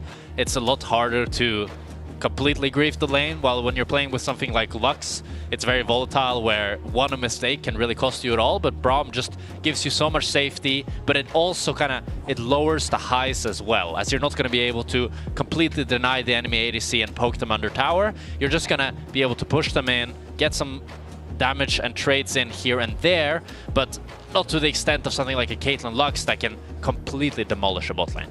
Does make a lot of sense. Hansam also opting for the cleanse. See in game how much he is going to need it. Again, for SK, not out if they lose here. BDS and Rogue breathing a brief sigh of relief. But G2 would be in. They will have locked playoffs week 7. Not by the skin of their teeth, they still had one more game, but an uncharacteristic situation for G2. But this is certainly the kind of series you'd love to lock on. Game 1 is pretty dominant, Game 2 could be the same. I completely agree with you, but I also feel like for Caps and Broken Blade, this game is really, really important because they're playing two champions, two carries that I feel like they can have a ton of impact on, and neither of them have had that sort of impact that you want to see from them recently. Caps on the Azir, I've seen him 1v9 so many games, and I want to see him return to form, challenge Vladi, and make our region more competitive. Yeah. And I think it does a testament to the reputation and pedigree of G2 players that when you talk about how good you need to see Caps be in this game, you're not talking about in the context of Reeker. You're talking about, is he the guy that can be undisputed #1 in his role? And the same is true for Broken Blade, and that is the kind of pressure that G2 are used to playing under. We'll see if they crumble. So I almost tripped over a table there. I'm wondering what happened. Because again, Madrid was tough for this G2 lineup. Still some good early games, but comparatively a bit underwhelming. Yeah, so I'm just really excited to see Caps on the Azir, 1v9, on this long-range artillery mage alongside the Caitlyn as well. They have a crazy range advantage. How can they space in team fights? But then you have to ask yourself, as SK then, how do they win? Well, they need to get a great snowball going early game, try to fight and skirmish all around, utilize the Ryze moving top and bot, and just generate numbers advantage across the map where they can make fights happen. And already they're starting early. Yeah. 1 minute in. Of course, we saw briefly there, before the tickets promo, you should always get your tickets. G2, we saw in Madrid week 5, weren't able to snowball in the same way. Weren't able to find those clean victories. Last game wasn't a super explosive early game, surprisingly kill light. Maybe this game will be a little bit different. But I think you're right. Broken Bladed Caps with the tools to make these big plays. Reeker will see if the comfort of this Ryze, this kind of niche option, so many champions taken off the board, can have that power. And it's a little bit of swapped roles this game in the jungle department. As last game we talked about Bukara being on the Vi, having to get that level 6 before he gets strong. While this time it's Skewmon who really needs the level 6 and Bukara that's strong early game. So I want to see Bukara this time be on the aggressive side, generate a lead for himself, play for the objectives, play for these volatile lanes, and maybe he needs to help his bottom lane out because already this is not going great. It's starting to look tough. A lot of free autos coming down. Lupi able to get the first cooldown, come through the knockup. Labrov immediately zoned him off. Hansama sitting here, sitting comfortably. Didn't even need the headshot to trade. Used it to push the wave a little bit faster. Also landing that pilt over Peacemaker. God, this is, top lane looking rough as well. Top lane looking rough too. Reeker at least is holding his own so far, but yeah, whatever story we want to tell, however champions are supposed to match up on paper, Jack, it's, if you start to fall behind in lane, things can just turn in an instant. You still have to you have to back it up, with the hands. I mean, this bot lane matchup is one that is quite hard for the MF rel early on, but gets easier as you get more and more levels. And it's the same for this Gragas as well. He's not really going to be countering the Jax in the first few levels. Gragas does need a little bit of AP, a little bit of ability haste. Oh, he gets a good power shot onto him. But once you get that level 6 onto the MF and rel, that's when you really start winning. And we'll see how a top lane shapes up as well. You mentioned it, ability haste really important. But also Gragas was hit repeatedly last year when he was a popular top lane. And even at some points, mid lane pick. That passive, the happy hour, how much healing it gets, along with some Doran's nerfs. It's just why we see the ring instead of the shield these days. And, you know, not quite the infinite sustain bot that he once was. Janek's going to need to navigate with a bit more grace in the lane as Hansama and LeBron holding on control of bot side. And it does put Bukata in a tough spot. Bot lane losing Prio means LeBron and Skumon now free to move in, to contest some of this vision and take a crab that in a more even bot lane state probably should have been his. Yeah, and it's absolutely fantastic start here for Skumon. He just gets to full clear his camp, get his bot crab. Bukata will match it in the form of top crab, but you're not getting that early lead that you really wanted from the Xin Sao Rise, as it's just going to be crab for crab unless Bukata wants to just get some deep vision here in the side of Skumon's jungle. But as you spoke on, it's not what you want to see. We want to see more early game aggression from this SK comp. And now bot lane is going to continue to bleed, but Rico getting some good trades onto mid, that could be an option. Yeah, definitely crucial that he's able to just get a bit of a chunk down there, especially as Cap's just used TP. Cap's not able to get any damage back. Early lane phase seems to be working out quite well for the Rise as Hansama and LeBron holding on to Prio here. That's good early lane domination from Hansama. What he's kind of known for, being able to play these aggressive champions. But Reeker getting running forward. Ton of good trades against Caps here. Might even... If one more of those Qs lands, or Reeker's able to flash forward, Caps just dies. And really, I mean, credit to Reeker for knowing the limits in this matchup that he can't just walk past the creep wave and start spamming abilities. Caps has to be careful that none of the block back or the blowback here from the E spam comes through for Reeker. Maybe Skumon can cover, but remember, TP is already gone. Yeah. And maybe Loopy could look to roam, but it looks like it's LeBron that's going to be able to help out Caps. Loopy looking to match it as well, but he's a little bit late. Might have a fight though, as Loopy spotted out on the river. Yeah, but of course, I think when it comes to these ganks, when it comes to these early plays, if Loopy's uncontested, I mean, Rel just does so much more in an aggressive gank than a Braum will. But as long as the Braum's there to cover, maybe it does not matter. SK now collapsing. Good backstep, good stand behind me coming in from LeBron as Reeker forced to back up. It might take 3 people, but they will push mid out for Caps. Mr. President, get down. Yeah, it's a reminder that as good as it is, as much as we want to see in 1v9, it's still a team game. Still need support in those early stages sometimes. But it looks like the reward will be Drake going over for SK as they're able to force G2 to help Caps in this mid lane. And Reeker even staying one more wave might be able to crash this and generate a CS lead on mid. Overall, despite the bot lane being quite a disaster with Caitlyn getting the early BF sword and MF only getting the Cull and the longsword, Reeker in the mid lane really saving this game so far. Yeah, also, I mean, big credit to Reeker. Early itemization is also going to be nice for him, right? Getting an early Roa, even just getting an early Catalyst and sitting on it. We'll see which version he likes better, but G2 committed to this invade. Skumon now ticks over to level 6 ahead of Bukata, not the position he wanted to be in whatsoever. And Hans is, well, not completely crazy. He will take the safe way around in the end. I mean, Hans is egoing on them, and Skumon is the efficiency master as he's able to build lead yet again, this time in the losing jungle matchup. But again, it is product also of Hans, right? It is that bot lane Prio coming together.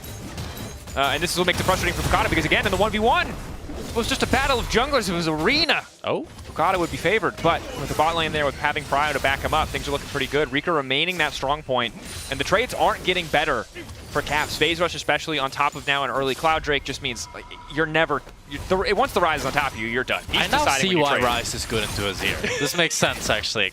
Which mid laner is it that you need to apologize to now? I don't remember. It was so long ago. We'll go back. He's going to message you on Discord after this. He's got the receipts. Now you get it. Well, I'm surprised with the Rice being so tanky. It looks like he's just able to continue trading with Caps. I'm guessing that once Caps is able to get a few more items under his belt, then he can actually start to try to space this Rice. But for now, Reeker is able to continue getting this mid prio.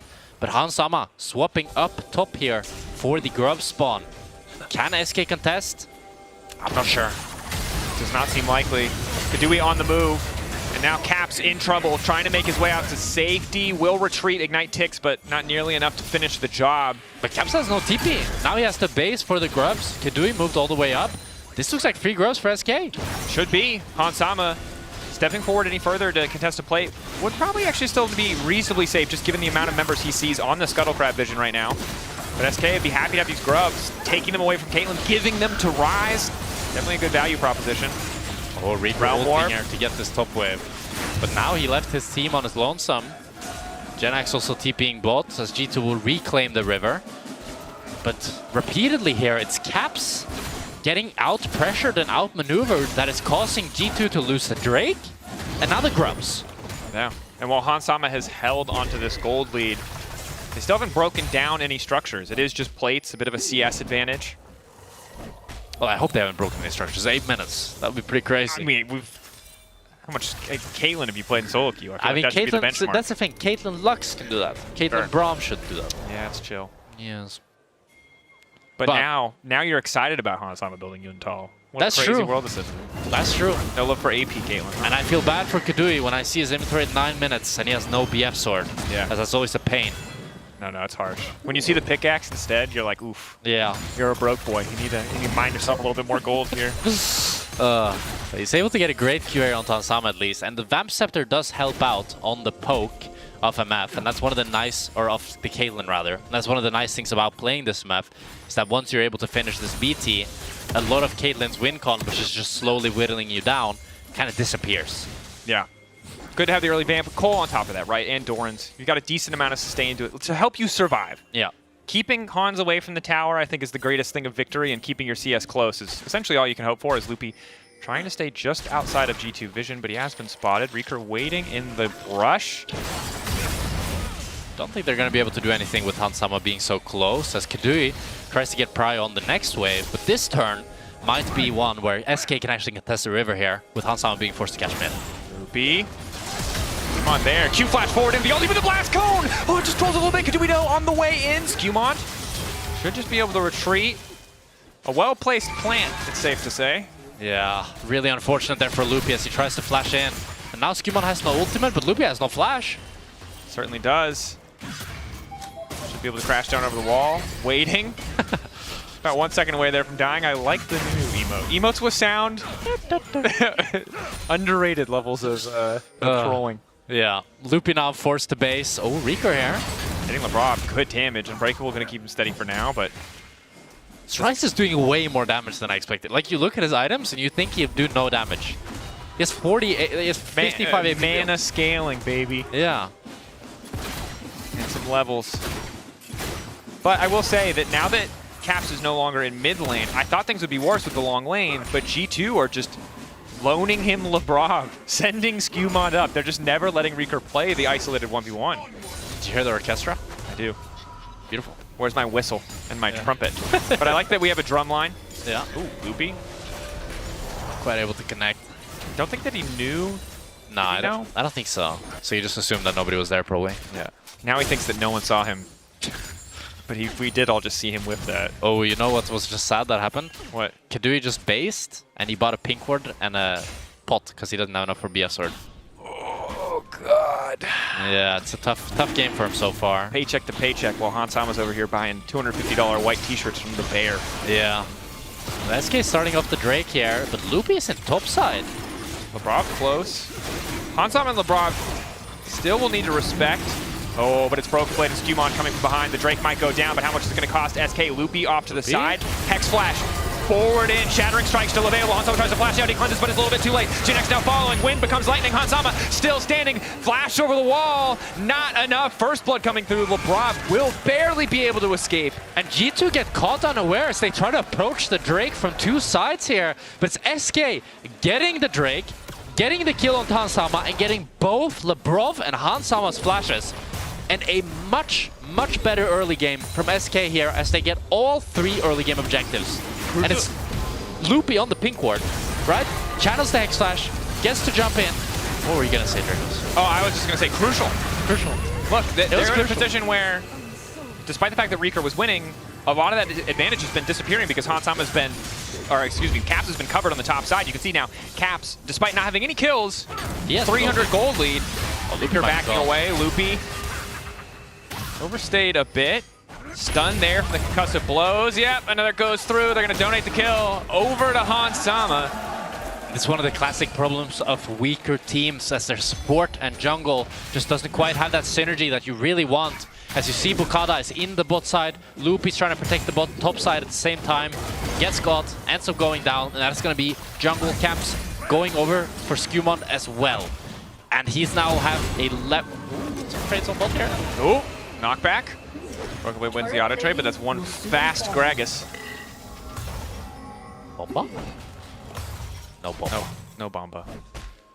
Well, it was a tense 1v1. Look, it could have gone, yeah, something could have happened. Could have. I will say that for SK, as much as the early game hype of Reeker felt great, it does feel not so diminished. great anymore. It does feel diminished as everyone on G2 is holding on to a gold lead, although it's very small in mid. Oh. And the Wukong is only going to continue to scale, but Broken Blade needs to outplay. Counter-strike. Bukada under the tower. Wind is becoming lightning. Bukada walks away. I mean, now GenX should be able to clear out most of this wave with the explosive cask. Never mind, he only takes 1 minion. Kind of sad for him, but Reeker is able to push on this top, and now they get both Caps and Broken Blade's TP ahead of this Herald spawn. So maybe they can look to put some pressure down on this bot side to punish the fact that they have no TPs. But Loopy's actually around this top side here, but I don't think they can really dive Broken Blade. Although with Bukada and Kadui moving, maybe. Have to move fast if they want to make it happen. They got 4 people. It's a bit desynced though. They need Kadui in the area to lay down the ultimate. Broken Blade slowly walking away, going in onto Reeker. Lockup is there. Good counter-strike going through as well. Flash out from Broken Blade. It's not going to be enough. Kill finish. Kadui grabbing it. Well executed by SK. And G2, because they decided to try to move to defend the play, they don't have a cross map on the mid tower. What you'd really want to do is try to punish MF moving here and siege down this mid tower. But instead, Hansama and LeBron choosing to match. But Kadui might be a bit in trouble here. It's going to be fine. Little strut active.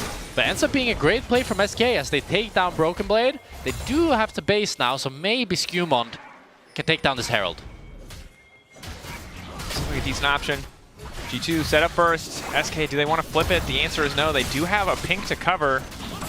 Bit awkward that they have to concede the Herald, but it is good that Kadui is able to finish that first item, gets the BT. Maybe this opens things up a little bit. It's definitely bittersweet. The fact that you're able to get that kill onto Broken Blade, but you're not able to convert it into the objective. And Caps was on the bot side getting that bot tower, and he's actually been able to snowball his lead now up to 700 gold.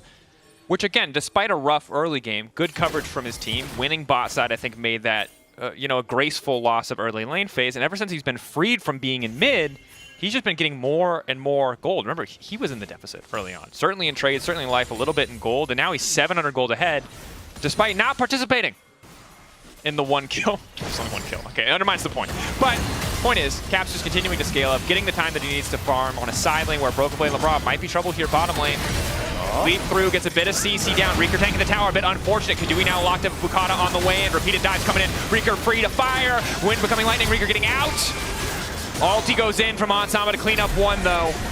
But SK getting 2. It's a 2-for-1 for SK, but G2 crucially are able to siege up this top tower with the Rift Herald and get the tier 2 for Caps here, slowly building this gold lead for him, funneling him more and more resources as Reeker is the one who goes down, but Caps is able to continue pushing and continue building. And Kadui, I think one of the people who's benefiting the most from these exchanges, what was once a pretty sizable gold deficit, now quickly approaching a second item here. Has the Swifties empowered as well. Feats are going over to SK as they're able to get the 3 kills as well as the first structure. Or the 3 objectives, excuse me, as it's 3 grubs. So SK at a pretty good pace thus far, but Caps is going to be a big thorn in their side. 1.3k gold lead, Azir? That's pretty terrifying. Third dragon for SK, so G2 desperately don't want to give it. As Caps is looking to base, but he has no TP. Also Hextech. G2 on the way in. G2 are 3 versus 5 right now. Broken Blade is far and Caps is still very far away. Trap onto Genix is okay. I guess they just believe in Skumon to steal, but Loopy's gonna go in and try to start the fight, instantly locking him down. The clone on the web, but Skumon's already dead! Perfect combo! The confidence we waited 30 minutes for in game 1 has come full force here in game 2. And this misplace of tempo from the G2 solo laners. As Rico tries to ult the end, but it doesn't end up making anything. But it's Caps trying to push out this top side. Oh, but G2 want to continue fighting here. SK Genx going in. Lightning off to the side, still standing tall. Hansama on the way in. Caps doing decent damage. The fall from Bukata is lethal though. Kadui ready to go over the wall if he needs to. Flash in onto Hansama. Kadui unleashing. Double guns going through, but Broken Blade still stands for a second. SK get the fight. They just keep winning out. And G2's in roadshows. What is happening to them? As they're just falling apart at the seams. First it starts with the solo lanes getting picked off. And then Hansama gets picked off as well. And SK are getting absolutely everything. The fight starts here. It looks reasonable. They're at a man disadvantage, but maybe they can go for the steal. But Loopy, the confidence again, the perfect combo. Skumon getting caught there. Ends the fight. And his Caps and Broken Blade being so late. By the time they arrive, the Drake is already gone and Skumon is dead.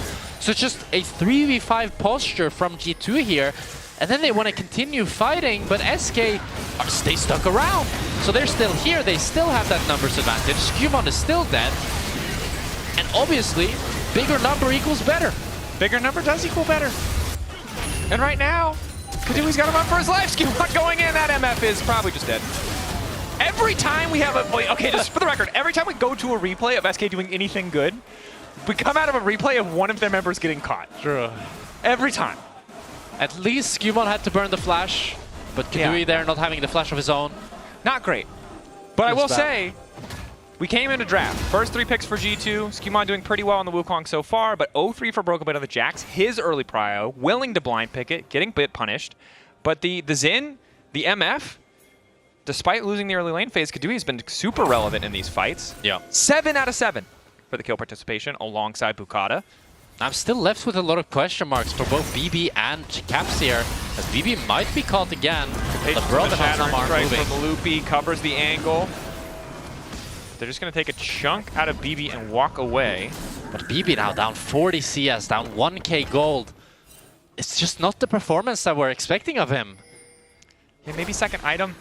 We'll see, but has been obviously focused in a lot of these dives. That is a lot of the reason why Caps has had so much time to recoup an early deficit, to build this gold lead. But even though he approached that team fight with 2 items, he approached the fight late, and that is, you know, what is 5,000 extra gold if you can't show up to the party? I mean, you make a great point there. It is important to note that G2 has kind of sacked off Broken Blade to put Caps further ahead, which is a large reason for why he has a lot of these deaths. He's got Dove on the side while G2 is playing the other side.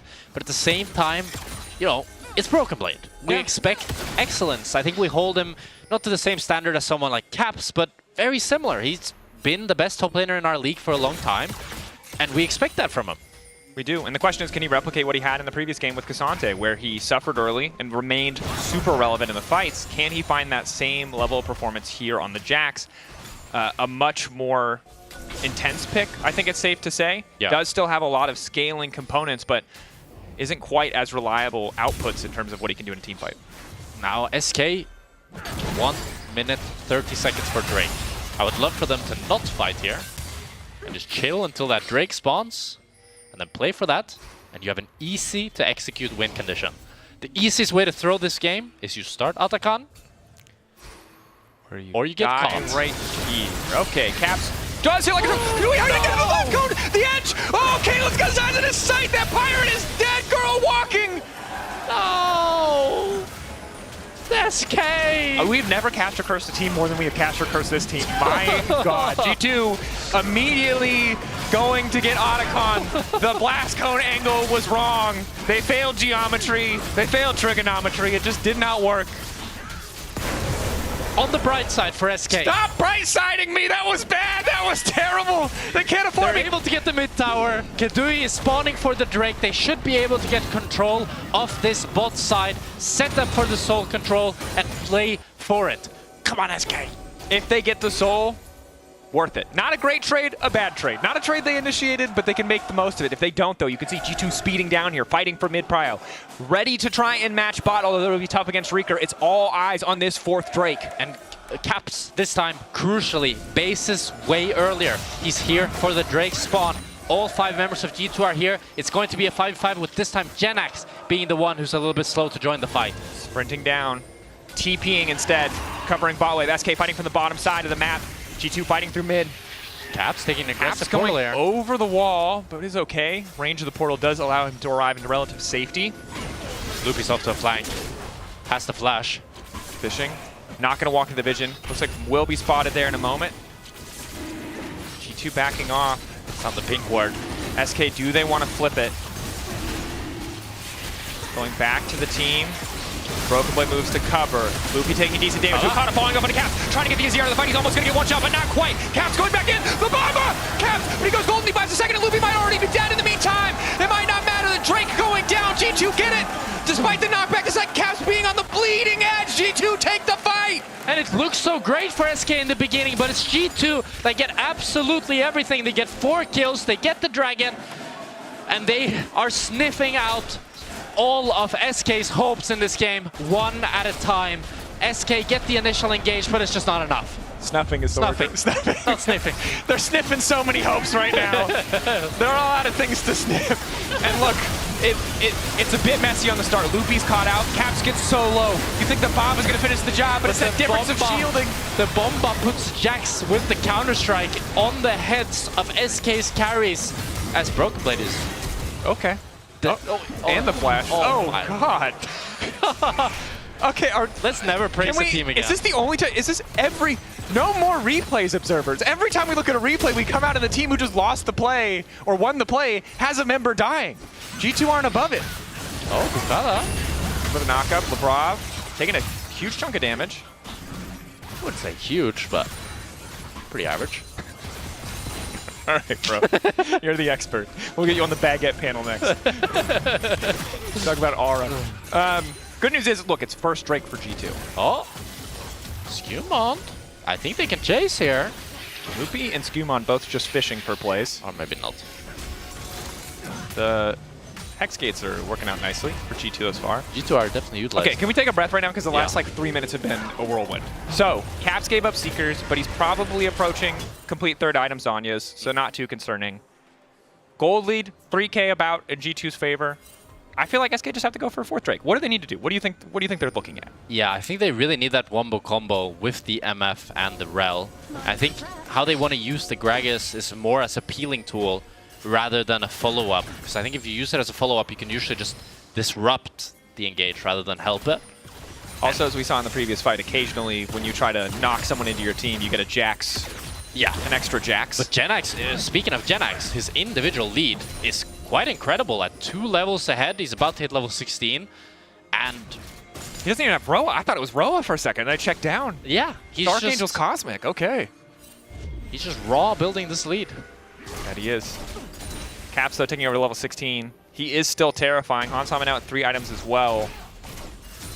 It does feel like SK are going to be more...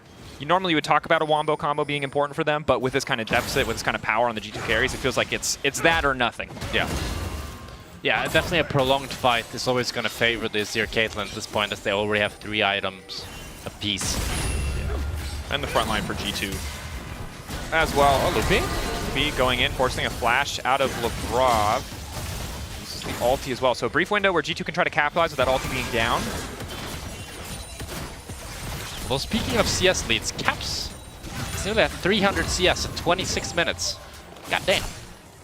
Yeah, that's pretty crazy. Yeah. We were critical of Caps, so he decided to become Chovy, as it turns out. So we have a standoff here in mid. Caps is approaching, puts down the tower. Bukada is... No way back to the base. Huge chunk. That Caitlyn poke with rapid fire is so hard to deal with. Yeah, this is the problem of SK's comp. They're so heavily outranged that if they're not able to get that initial engage, he can never really contest. As G2 now... Just retreat back to Baron. With that tower set at mid lane, I love the use of the tower here. It's so hard for SK to approach and play around these waves. The traps as well. The trap line set up for Hansama here. The snatch goes down fast. Rob there to cover, 6K. Azir shreds this objective. 4 damage, but they're not even going to be able to get in the pit. SK, it's a little bit too late now. G2 are set up for a great fight. Bukana getting deleted even with the ulti. Kadui throws down the ult, but it doesn't do any damage. LeBron there to block it up. Skewmon now starting to spin, and he's certainly starting to win as well. Rika running, extra shielding coming in, needs to get the hell out, but it's not going to be enough. It just barely is. But he's barely back in his own jungle. G2, they got the objective. They got the fight. Rika will keep his life, but that's a damn high price to pay. And G2 are just too damn strong as they get absolutely everything. And it just looks hopeless for SK. They don't have the damage that they need. Genax couldn't get into the fight due to Caps' tower placement. And he's really the strongest member of SK as he looks to cheese Caps here, but Caps still powerful. He has the damage. I don't think he wins that, I'm afraid. No, Gragas fast. That's a NASCAR Gragas, but he cannot match the Emperor. Oh, TP. Oh, man. That feels pretty bad. That is real rough. Yeah. That is... And that's your strongest member. Yeah. That's the talk trash and then concede sort of moment. But respect Genax, you know, got to go for the play sometimes. Maybe Caps is going to fumble, maybe he's going to misstep. Does now have a Void Staff as well. But I don't think it's getting easier, especially when Jax is building towards a Seekers of his own. It's a great recovery from Caps this game. After a questionable early game that led to SK getting a few of the objectives, he's been farming up a Storm, and his impact in these team fights has been undeniable. Yeah, I mean, credit to Hansama as well, too, right? All of the kills that went over, going over to Kadui, is what brought Gold back to being close, and now he's got a 2K lead. True. Managed to bring it back, and this is the point where this composition is easy. Sieging with Caitlyn, Braum, Azir. Pretty chill. Very chill. Trap line set up. Now Caps is onto mid here as well. And nobody's even contesting him. 5 members, it looks like they want to try and force a man advantage, but in the meantime, the price of even trying to make that play is losing tier 3 mid. Yeah, Caps just pushes so damn fast with his Nashers too. Immediately now he's able to continue pushing, but Reeker behind, right into Hansama. Premier target cleanse already going down, but LeBron is ready to body block the bomb, but taking him even closer. Reeker can't do it. Hansama's just too damn clean. LeBron blocks what he needs to, and now Caps is looking to take out Kadui. Mid laners versus AD carries. Mid laners not having a great time, but Caps has backup from the team. Oh, and the Caitlyn to close it! Oh my god. Nowhere is safe. Getting absolutely everything. They take down all of SK. Roadshow be damned. G2 are taking the series 2-0. No hope left to sniff, Mr. Spectra. G2. It's been sniffed out. Yeah, it's been sniffed out. 12K lead. G2 dominant across the series. You can nitpick all you want, but on the day, by far the better team, a clean closeout. And really credit to Hansama in that last fight. The way he maneuvered through Reeker's flank and just position, flash the rel, flash engage. Absolutely beautiful. Excellent, excellent stuff, right? And for SK, they're not out yet, but the 2-0 was the only way that they were guaranteed at least a tiebreaker. Now everything gets so much more difficult for G2. They're in. They've made it. Playoffs. It was a lingering doubt. It didn't feel possible, and it no longer is. They're not going to miss anything. They'll be there. Well, earned win over SK, but really, this is just the appetizer, baby. KC versus G2 tomorrow is the real test. True. And for our league now, no team is out yet. No team is out. BDS and Rogue holding on. Oh, what an exciting time we're in here. As every team has a little bit of hope left in them. Of course, player of the series vote now at LEC on X. Kia player of the series, that is. Skewmon, Caps, or Hansama. I'm thinking Skewmon. He's just so consistent. He's so damn consistent. He's just a monster in efficiency. It's unbelievable. Hansama game 1 and game 2. He was very good. Yeah, Hansama is also very consistent, to be honest. But on jungle, I feel like being consistent is harder than ADC. Yeah, I can see that. Is it? Yeah, it is. I feel like with jungle, you have to do more things. While with ADC, if you are good ADC, like the best ADCs are usually always consistent, but the best junglers are not always consistent. That's true. Yeah, I'll give it to you. I'm a Skewmon believer. Overall, just waiting to get the interview set up. But impressive stuff. Impressive first game. Excited to see what the reception will be for KC as we get closer to game 2. I imagine it will be quite favorable. Yeah, I think it should be pretty crazy. Nah, they'll be chill. It'll be chill. It won't be super. Yeah, that's it. That'll be it. Cette victoire de G2 sur le score de 2-0. J'imagine que c'était le plan, mais voilà, quelques petites questions pour toi, Broken Blade, pour commencer. Congratulations. What do you think in this game for made the difference? The difference was that we played very good as a team. We had a big goal from last weeks, you know. We didn't want to repeat Madrid. So far, I'm liking France much more already since we brought a game home, so I'm happy. It's not your first event in France. I see you in France earlier. What do you think of the audience, the French audience, and what like to play in such condition? The French audience is always great, especially the blue wall. I see a lot of blue wall here. It's great. The last time I was in France, I won as well. And tomorrow, I'm sorry, I will have to win as well, guys. Il a prévenu. Demain, il sera aussi là pour gagner. Thank you, Broken Blade, for this answer. Bon, ça va être un petit peu plus simple en français, comme tu peux le remarquer. Hans, déjà, qu'est-ce que ça te fait, toi, encore une fois, de jouer devant le public français, sachant que tu viens d'ici, on t'a vu naître, on t'a vu grandir, on t'a vu évoluer. Maintenant, c'est à toi de nous donner des leçons. Ouais, ça fait vraiment du bien. Je suis toujours si content de jouer devant le public français. Et ouais, merci de tout le soutien. Et vraiment, le bruit, c'est vraiment le best. Il parle de vous. Il parle de vous. Est-ce que tu peux revenir rapidement sur la saison de G2 parce que forcément, elle est un peu à double visage, même si c'est les playoffs qui vont compter pour vous. On a eu la Carmine sur le premier split qui a surpris énormément en allant gagner. Waouh! Est-ce que tu peux revenir rapidement sur G2 et cette saison surtout? Cette saison, ce Spring Split, j'ai l'impression qu'on underperforme un peu.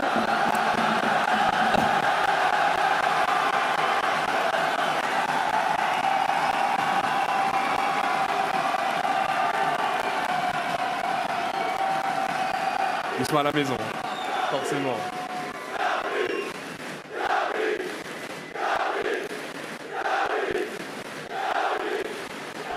Okay, Tony? Yeah? No. Yeah, good. I like it. No flash get in. Nice. Good job. I can't chase, I need to go back bot. Jackson really deep. Get in. Get in, no flash. Front to back, guys, front to back. Yeah, good. Play with team. Help me. Team wall. Zin, das Q-Stack. So, get Zin. I got it. Big Yeah, MF. I need Gragas. Come on. Can you take the spin? Nice. Nice.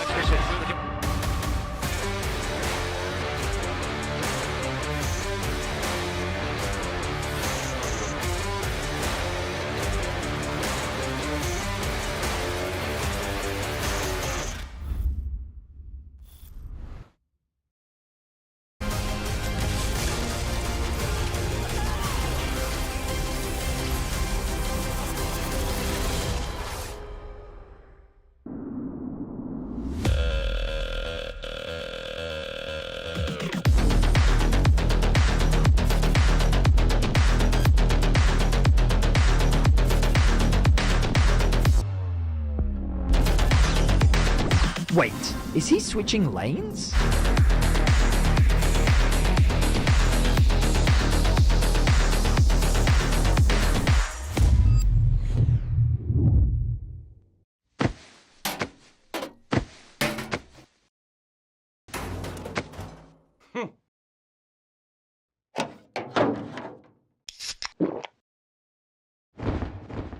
Red Bull gives you wings.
Welcome back to the desk ahead of our second series of the day. We're gonna have Carmine Corp taking on Vitality in just a couple minutes. But first thing first, Bibi, congratulations. Thank you very much.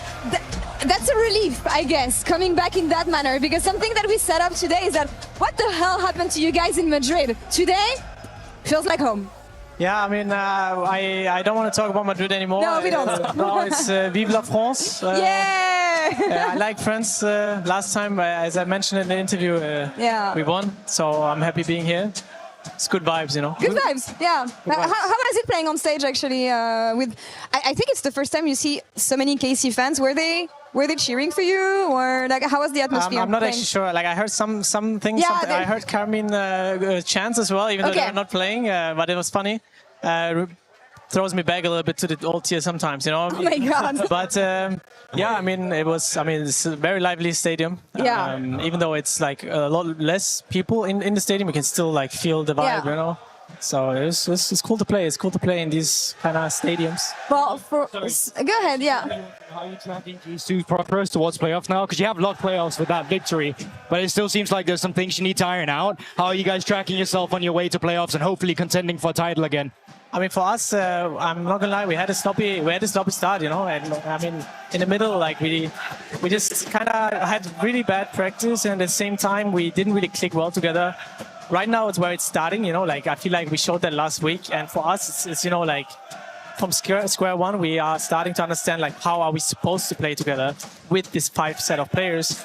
And I'm very confident in going there and getting there. And tomorrow is going to be a big test because I think KC is strong. So I'm eager to see how we will perform. Key player of the series was Hansama. What did you think about his performance? On stage, and do you feel like it changed something for him playing in front of French audience, maybe?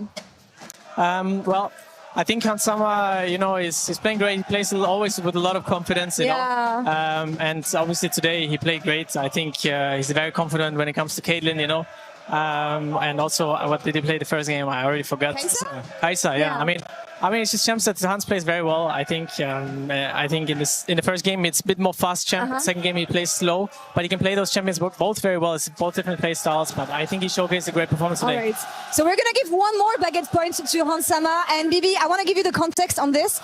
We wanna celebrate the French-speaking players playing here in France. So every time they do something good, whether it's in-game or they display aura on stage, we give them a baguette point. Between Skewmond and Hansama, who do you think should have the most baguette points for this series? Wow. Like you can say both. I would say right now because he got the MVP, I would say slightly bigger baguette. Nice. Yeah. Yeah, hopefully they can show more tomorrow. Hopefully the baguettes will grow. Yeah, the baguettes grow tomorrow against KC. Anyway, we have a second series on our hand, and I caught up with Niski earlier today ahead of the face-off against KC. So let's check out what he had to say. Bonjour tout le monde, hello everyone, and we're back here ahead of Vitality versus Carmine Corp. I have Niski, of course, with me. Niski, how do you feel about this one? How do you feel about taking down KC in their own house?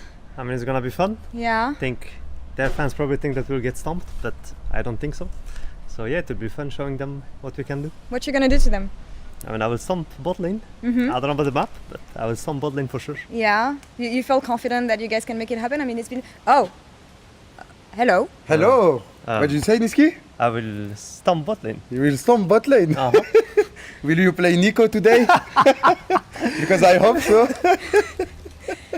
Maybe, we'll see. Kamel, anything you want to add about facing Vitality? I mean, especially this. This clown, I think it's gonna be fun. The crowd will welcome Niski very warmly, I think. I'm sure they will, yeah. And I can't wait to see what he's gonna play. All right, small. I'm excited as well, guys. Thank you so much. Merci beaucoup. Good luck on stage. And over to me, I guess. The change of confidence in Niski. Super happy to step on stage, and then Kameto comes in and he disappears completely, guys. He just got ganked. Yeah, just got ganked. Actually, Kameto used to be a professional jungler, so that makes sense. But there's a lot of history between Niski and Karmine Corp, of course. Kameto and Niski are close friends. And when Niski was announced playing for Vitality as a support, all the players were like, we got our eyes on you. We got our eyes on you. We're going to come for you and we're going to smoke you. Are they going to smoke Niski today? That's my question. His definite name would be 10,000 right now. It's like him against the world right now, stepping onto that stage. He knows the crowd is against him, and he has had a bit of a rough start to the support role, but I really think this is the time to show that this is where you belong. But I'm curious, BB, Niski's a good friend of you. Targa's a former teammate. How are you rating today's matchup between the two of them? I mean, you know, like I know both. Niski is the more talkative type. Targamas is more, you know, skilled, focused type, and like, you know, like cheeky little picks kind of vibe. You know, I think if Targa actually gets the counter pick, I think it'll be very hard for Niski. If I'm not, I'm not gonna lie, you know, because I think he's just not used to this. Like, he's just not experienced enough. I think Niski is a great player, no matter what role he would play, because of the experience he has. Absolutely. But he just doesn't have enough in terms of micro. I think Targa is very good at countering people. Let's see. I'm excited because we're also gonna see a little bit of what they're gonna show today, and for us, it's always you know, interesting to see. And I think I would say Targa should have the edge, you know, but... He should. I mean, he should realistically. No mistakes, no slip-ups allowed on the side of Niski today. You really want to be clean on those Alistar plays. If he plays Alistar, maybe we don't want to see the Nico again. Kamel was hyped about him playing Nico. What do we think is going to set up Niski for success the best Honestly, I think you just forfeit that lane. I really want to see Niski have more impact on the map. I've been impressed when Chayak, when he's been getting resources in that mid lane. And I think if you can stabilize around your solo laners, who at times it's not the most stable. They have high highs, sometimes some low lows. But I think if you can find Niski on the map in a flow state with his teammates, it becomes a lot easier to play. Yeah, and I also think Carsey is someone who has shown time and time again he's very comfortable playing the weak side. And I think Carsey and Kalista are kind of similar in that way, that they don't really play for the laning phase, but they like to play in those team fights very aggressively. And I think if Niski can really, like, as you say, get unlocked on the map and play together with especially Lincess, I think that duo I really want to see be on the fleek. If they can match Targa and Yike, because I think that is where Casey is the weakest, maybe in that jungle support duo. Support, jungle, that's something we talk about often, actually. Do you think that's what it's going to come down to here? I mean, I think support jungle, they dictate the game, you know, like wherever they go, there's action, whether it's on the mid lane role or top lane. Every team plays a little bit different in that aspect, right? For example, I mean, last game, both teams played really heavily on the mid laner and they got a lot of leads, both sides, you know, and for me, I'm not really sure how it will go. I mean, I would give the edge still to KC, jungle support. I do think Lincess or Linkers? Lincess, yeah. I'm going to call him Linkers. All right. Don't ask then. I'm sure you won't mind. I think he pulls off like the trigger, pulls the trigger very fast, and he's like not scared, which I really like as a jungler. You can't be scared, or nothing's going to happen, right? Especially if your support is the not experienced one. But we'll see. Maybe Niski is too smart around the map, you know, and yeah.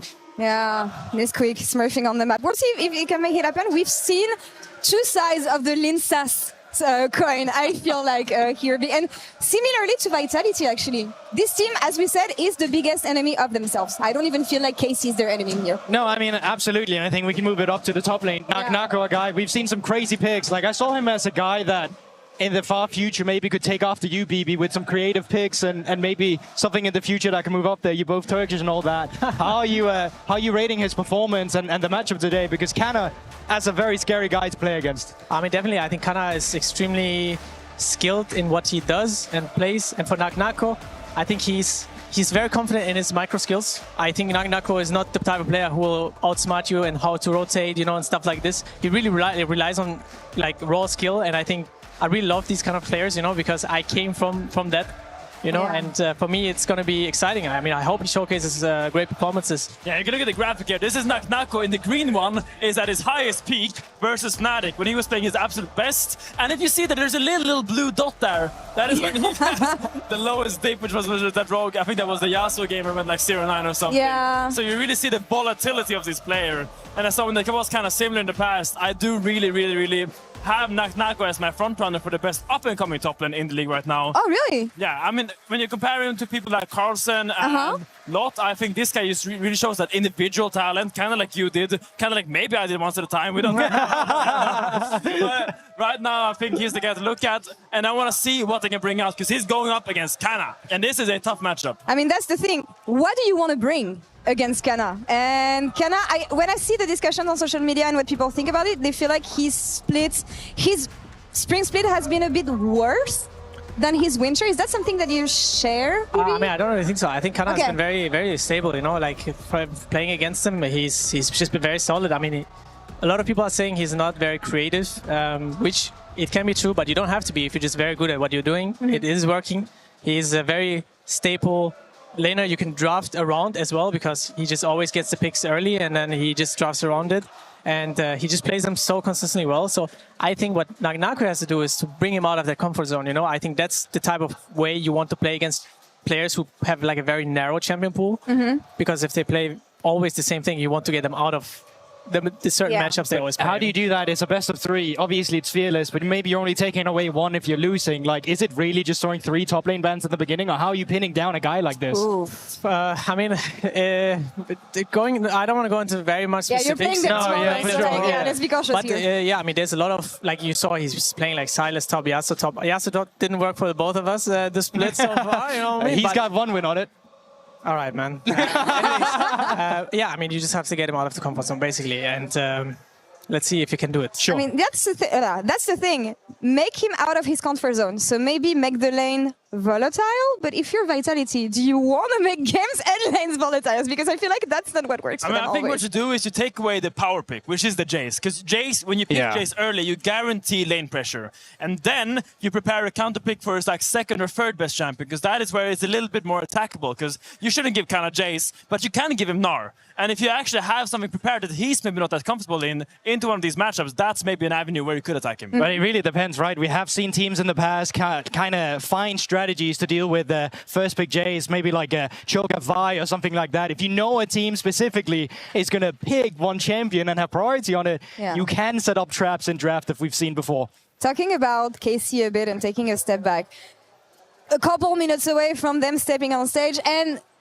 they're playing at home in their arena with their audience for the very first time. If they win, they can lock first. If they lose one series, Fnatic locks first. There's a lot of pressure on their shoulders, I feel. I mean, they want to go away from it as the champions of Europe. They want to go from this event, get first in the regular season, and then come in a good mood in for playoffs. Yeah, currently, BB, are you seeing KC as the biggest competition for this split? Because it feels like they've had a bit of a slump ever since winning Winter, and Fnatic's been on the ramp up. How are you kind of rating the ranking right now? I mean, I think if you look at the league, there's the big 3. You know, I'm not going to do a ranking, but it's us in there, Fnatic in there, and KC in there. Got it. Objectively, if I'm being very real with you guys, KC is looking the best. Okay. Right? Fnatic is looking the second best, and I would say we come third. You know, it's not. I'm not going to be like, guys, we are the best. Right now, we need to prove it. You know, to earn this title again, to earn the spot. I know I've won a lot, and we have won a lot, but we have to be humble here. You know, KC has been coming from a very, very strong split. They won the split. I would rate them right now as the best. We have to take them down. Then we can have another discussion, you and me. Yeah? You and me, exactly. Anyways, I think Fnatic has shown very great 2-lane timings, very strong, fast gameplay. I mean, it's Fnatic's playstyle, and they've excelled with it. Mickey is also, you know, very fearless, you know, and we are in a fearless split. He just goes in, doesn't care about his life, you know, and just creates a lot of space. Yeah. So I think they're strong. There's also a team we lost against. We want to beat them, hopefully in playoffs if we match. I mean, even before playoffs, you're facing off against them tomorrow. Is that the main theme for you? Do you want to get revenge? They want to get I revenge. mean, of course, we want to get revenge. I mean, I You're fueled by revenge. Yes, Yeah, yes. okay. I love Yike. You know, I saw his dad today in the hotel lobby. He was smiling at me. I really like him as well. He's a very genuine dad, you know. But I will have to make him sad tomorrow. I'm sorry if you look at this tomorrow. Just let me be happy for one day as well, and then we can talk again. Now me and Goldberg will have a discussion about who will win the playoffs. I feel like there would be a special satisfaction in turning the arena into a library when you're G2. Yeah. Like, yeah. I mean, I'm excited. it's something from the past, and I think, I mean, it's rough coming into it. I think there's a lot of improvements that has to be made. But I think KC in general, if we're talking about improvements, I still don't see them as perfect. I respect that you have a lot of positives and worse for them, but I still think they can become so much better than they currently are. And I still sometimes think they're limit testing a little bit with some of the champions pool we're seeing as well from Vladdy as well. He's gone away from control mages. Very happy to just slam Yone, Akali, and kind of skill check his opponents right now. I mean, it really felt like he went to last stand, lost the second, and then tried to emulate. First stand, but yeah. First stand. It's First stand, went to first stand, lost the second, and then tried to emulate what Seka is doing, and trying to show that he can play more than just the Victor and the Azir. And I really like that, and I really wonder what you think about the mid-jungle of KC, because I feel like that is kind of their engine right now. I don't feel like a lot of coming from the side lanes. It's most of that Yike, Vladdy that makes things happen. And adding this, people are thinking that Vladdy is the next Gaps. I mean, I think Vladdy has shown a lot of good stuff. You know, I think especially from a rookie, he's playing well. I didn't expect, like when he first joined the league, I was like, who is that guy? You know, who's that guy? And now I know who he is. You know, because he showed everyone who he is, and I respect that. You know, we always joke around a little bit as well on SoQ. He's a little cocky young kid. You know, it's good. This is what the league needs. You know, he's a very promising player. I hope he can keep it up because that rivalry is just good, right? And I think he's been. Player, as you're saying, trying out a lot of new picks, but I feel like that's what you need to do in order to grow as a player, and he's doing that. I think I'm not going to say what I think. Anyways. If you win tomorrow and we invite you again, you will say what you think. If I win tomorrow, I will say what I think. Okay. Audience, you know, I'll keep you on check for this. A bit of a cop-out, only if you win, but, you know. No, if I lose, I will also say what I think. Okay. If I lose, I will also say what I think. Okay. That's very respectable. Fair enough. You know what I mean? Will you say the same thing regardless of win and lose? Yeah, because I put aside the emotion. You were talking about KC, and something that we've discussed is the fact that, of course, going to Korea, winning Winter, going to Korea, coming back, fatigue can play a huge part in a team success. I know that you've been, I mean, you know how it feels, right? Like winning every tournament, going to every international tournament. What do we think about KC right now with the level they displayed in spring compared to the highs that they've reached in winter? Because we are used to the G2 is not showing up during the regular season. No problem. They're going to show up in playoffs anyway, but I'm kind of getting the same vibes with KC. I don't know. Time will tell, because they had that really good run in winter, and now spring we really decide if that is actually the narrative that's going to be surrounding them coming up. Doesn't make me confident that they're kind of playing around with the regular season this much, but I really want to see if they can really step it up now. Yeah, I mean, I was actually surprised that they did as well as they did at first stand as well, and I think a lot of people were, especially after that first week.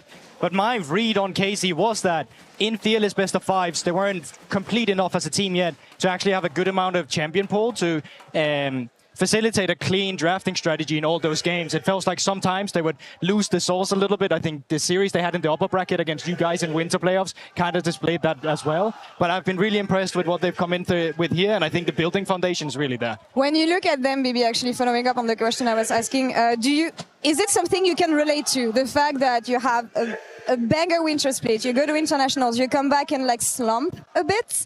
I mean, definitely, it's not easy to come, especially they went to the finals, right, which is a very respectable performance. Coming back, you need time to rest, and I believe they had their rest. I talked with Yike, and he took a rest. They were aware that they needed probably a bit of time to relax, and I think now they're ready to give it their all, because I think that is the time. If playoff starts, you have to give it your all, or you're just going to lose, even if you are coming as the best. I mean, I'm talking from experience. We did lose coming from a winter split against Mad Lions. I think it was 2023. So it is important to understand what fatigue is in your team. Everyone handles it differently. They have a lot of rookies, so they're probably very eager to, to just keep playing. So I'm not sure, you will have to ask someone from KC. No, but that's something I've asked Yike, actually. We had him in PGL. He talked a lot about this, the fact that he wants to manage these rookies. He's putting Vladdy and Kalist on the leash and be like, guys, the year is long. It was the first one. You want to make it to Worlds, and you want to keep that stamina, that performance, that consistency. And I'm not worried at all about the fact that maybe they didn't look quite the way they did in winter. For sure, they're going to show another face. I hope in playoffs. But another topic more about the league that we've discussed with Vladdy, actually, that you were mentioning when we went in Korea, was elevating the league. Do you believe that having you guys looking super strong, KC super strong, hopefully Fnatic, MKOI are like, we have a top 4 that is actually more solid than what we had during the previous years? It's going to sound wild what I'm going to ask because of how the split went, but do you feel like the level of the league or this top 4 got better? And this is what is going to elevate the region?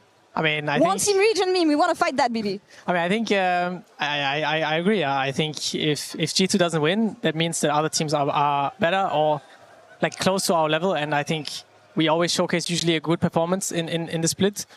And I think, I mean, Vladdy and Kalist, especially the rookies. And I think any rookie in the league, really, I feel like they are good, you know, like they are not, they are like elevating the league. Yeah. Basically, and I could agree with that I think we have a very solid top 4. And I think even the bottom 6, I will call it. Okay. They're also like, they have their playstyles, you know, if you compare like BDS, for example, GX, I feel like they all have their playstyle. Maybe the only team I would say doesn't have one is Rogue. Yeah. But I don't want to like put some shade on them, you know, but just to like put it out there. I feel like every team has like their identity and it's good. It's what the team league needs. Mm-hmm. And I'm very, again, like, I think this playoff is going to be very great. Yeah. Maybe one of the best I've played in Europe. I'm going to be excited. It's not always we have this big of a challenge. So I'm personally very excited. I know my team is excited. You know, we also have a rookie. I'm putting him on the leash, you know? How has he been doing, actually, Skumon, working with Skumon and seeing, like, how he develops? He's great. I mean, he's coming from a BDS but I feel like he already has so much experience in terms of like how he views the game, you know, like I feel like I've learned a lot from him. Like he's talking about like jungle camps, jungle pathing. He's like, I was like, wait, this makes a lot of sense. It's really good. And for us, it's like how we integrate him into the team without him feeling like especially in the beginning, like in Winter Split, I made him feel very, very comfortable because I had a lot of talks with him, like, hey, bro, this is how it's going. Like, how do you feel?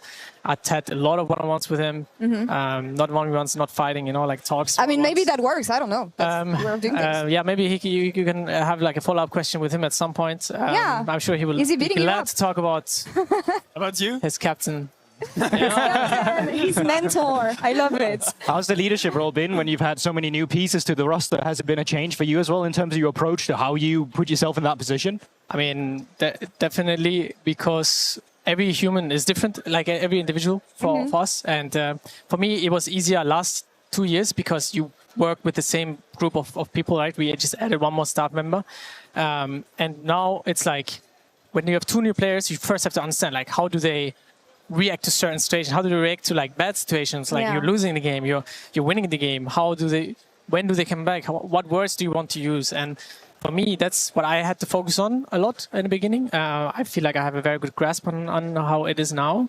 I would say I'm very confident with the position. All right. Yeah. One thing I'm really curious about, and I'm asking you, even though he's not here, but you guys have played together for so long, so I think you know him pretty well at this point. Caps. Caps is coming in another year with a new support and a new jungler. How do you think he's handling that, trying to kind of communicate to them what he needs in the game more? Because sometimes we feel like maybe Skumon and Labrov is not always giving Caps exactly what he needs to really be that Caps factor that we've seen in the past. I mean, I think Caps, over the years, he's also been grown a lot. Like, I respect Caps so much in what he does and how he does it as well. Like, sometimes I'm like sitting in the sofa and he says some stuff and I'm like, wow, that's really like very good words what he's saying, especially when it comes to like high pressure moments. And he's just talking about the game so much, and like Caps is Caps when he's having fun, you know. And that's just the beauty of it. I feel like Caps is such a unique character that with us, with the group, we want to like elevate the game as well, as you said, right? And we are really putting a lot of focus actually on the mid 3v3, and I think we've gotten a lot better at that. over the course of the split, because it has been like one of our like challenges we had, because just if you change the jungle and support, who are usually always around mid lane, you have to like understand how each and everyone thinks, because like Labro coming from BDS, Scuban also coming from BDS, but Academy, they all had their different playstyles, right? And Caps has his own playstyle, and we first had to mesh together, and sometimes you needed more time to click together. And I think we needed that. I think right now I would be very confident in our mid 3-3, You were mentioning Caps, and it reminds me of like an interview that Romain gave last week, where he was saying something that I don't think a lot of people know. Caps is apparently the goofiest and the funniest member of G2. Can you elaborate on that? Like the jokes he makes apparently are really out there. I mean, jokes. Sometimes I'm challenging him on that. I'm not gonna lie, but he always looks to make things ridiculous. Okay. You understand? Like he brings a lot of dad jokes, and it's like it's just a joy to be around him, especially when we travel. He also has a thing that he just doesn't travel with any bags. Yeah. Okay, now he was kind of like forced to, because we needed to carry our gear and stuff, but he's just a funny character to be around, like he's very unique. I've never met someone like him, so him alone, he brings like a little ray of sunlight, in the team. So but I think I would still have to challenge him on the jokes side. I don't have one right now. Don't ask me, please. No, I'm gonna ask him actually next time I see him. Just the dad jokes really do make sense. Yeah, it's dad jokes actually. He has been the father of him and Faker, man. Yeah.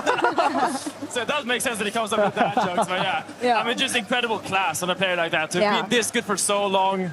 Just pure admiration. Pure admiration. Guys, you've been patient, and your patience shall be rewarded, because we are now ready to get to the second series of the day. Carmine Corp in their own home, taking on Vitality right now. Retour pour cette LEC Road Trip by Cassé en direct des arènes de la Carmine Corp.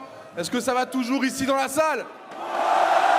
Vous avez été monstrueux durant la pause, c'est incroyable de voir comme ça 3000 personnes en communion avec le Blue Wall, bien sûr, en chef d'orchestre.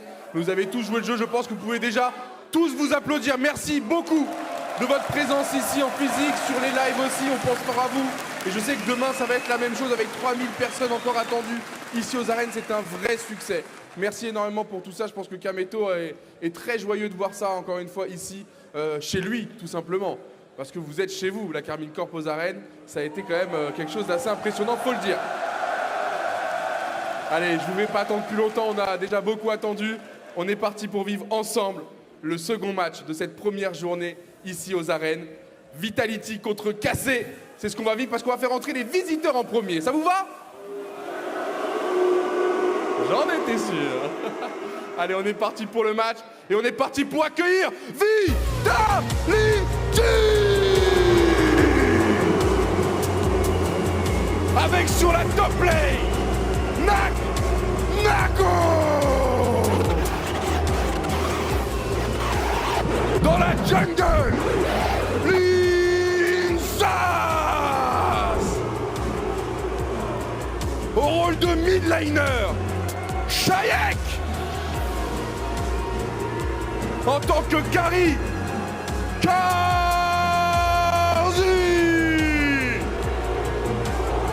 Et bien évidemment, au rôle de support, vous l'aimez, vous le détestez, Niski!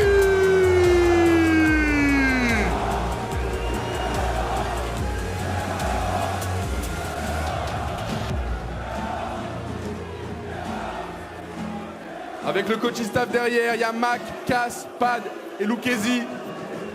Ils sont très bien entourés pour vivre leur premier match ici en direct des arènes. Certes, ils ne sont pas à domicile, mais il y a quand même quelques fans ici présents du côté de Vitality. Et donc une dernière fois, du bruit pour Vitality, s'il vous plaît.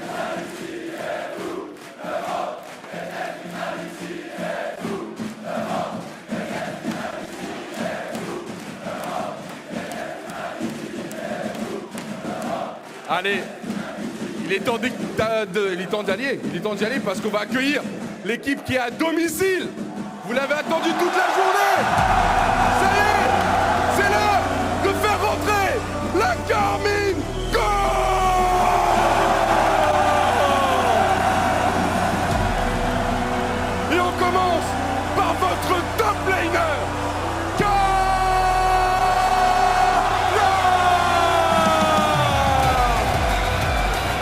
totalement changé le projet de son recrutement à aujourd'hui. Tout est exemplaire.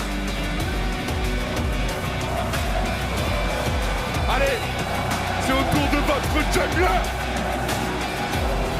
Faites la bienvenue. Aïe aïe! Le teammate idéal, agréable au quotidien et monstrueux in-game.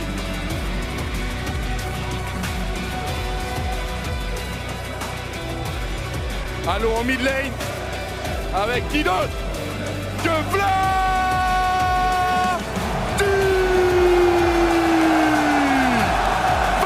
mid laner, époustouflant depuis le début de l'année. C'est peut-être le plus en forme à son poste actuellement. L'ambiance est dingue, le tifo est sorti du côté du Blue Wall. Et on enchaîne par votre pépite, Carmine. Veuillez accueillir Carlis.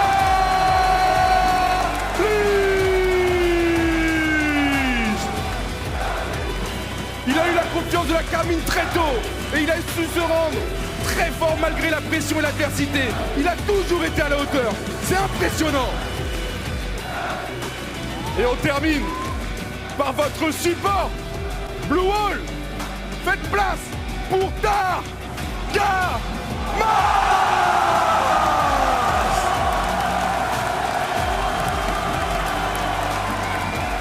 Derrière chaque grande équipe se cache un esprit brillant. Vous l'avez là, sous vos yeux.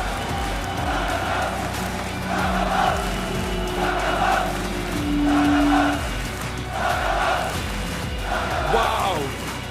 Le monde entier vous regarde, le monde entier vous écoute. Montrez de quoi être capable, le public français!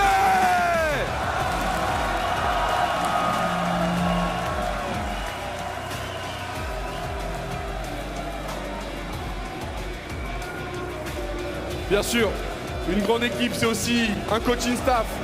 Donc on peut aussi remercier le travail qui a été fourni jusque-là pour Réa, pour Apple et pour Wally.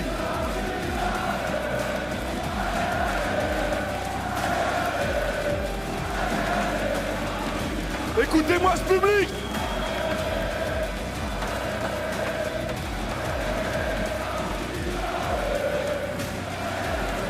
« 3000 personnes ici en direct qui chantent ensemble, unis, comme si vous n'étiez qu'un.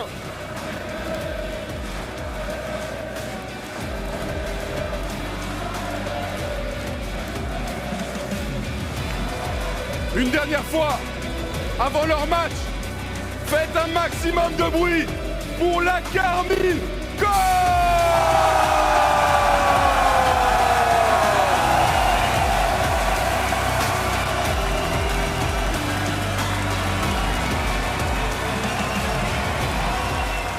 Et vous pensez que c'était fini? Mais derrière chaque surprise s'en cache une autre. On va accueillir quelqu'un de plus. Mais c'est pas la personne qui compte, même si elle est très intéressante. C'est ce qu'il a entre les mains. Côté, rejoins-nous! Avec le trophée gagné en début d'année par cette Carmine Corp en LEC. Le voilà, présenté face à son public. Le premier split 2025. Ils l'ont gagné!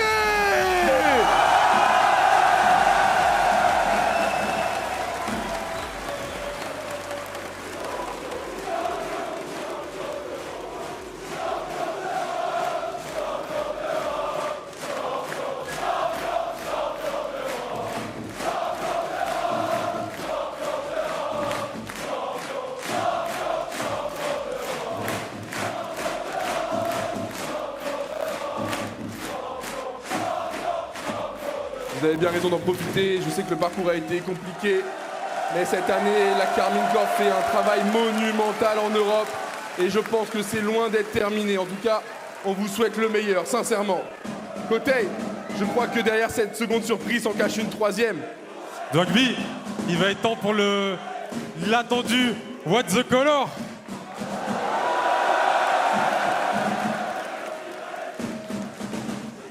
On compte sur vous pour suivre comme il se doit, Réa. Vous savez faire, je pense.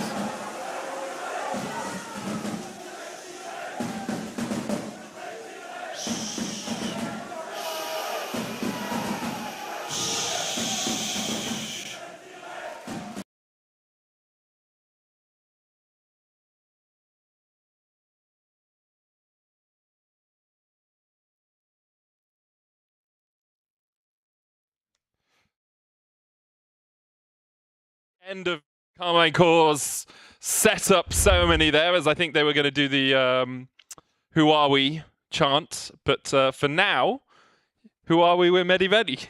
Hello. And we are here to cast.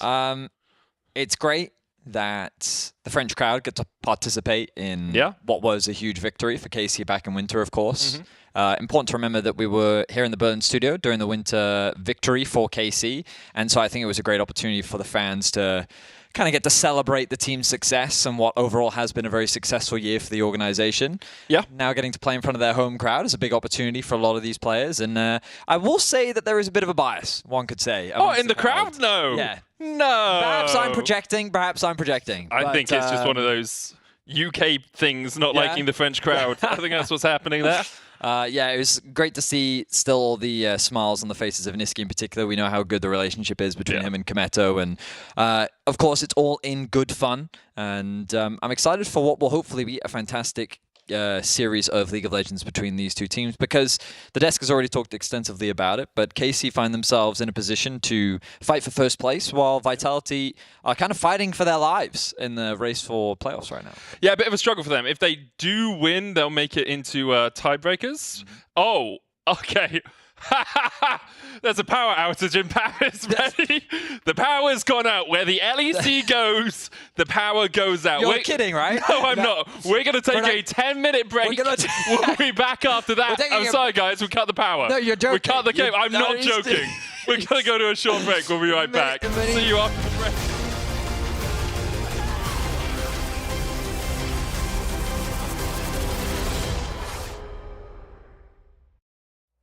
Let's go, let's move, side to side, let's go.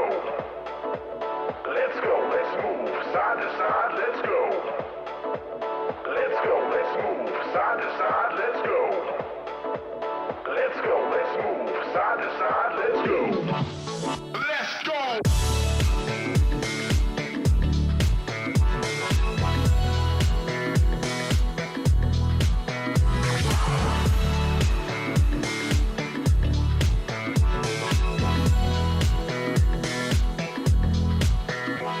Let's go, let's move, side to side, let's go. Let's go, let's move, side to side, let's go. Let's go, let's move, side to side, let's go. Let's go, let's move, side to side, let's go. Come on, everybody, bring it in.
Welcome to the playground.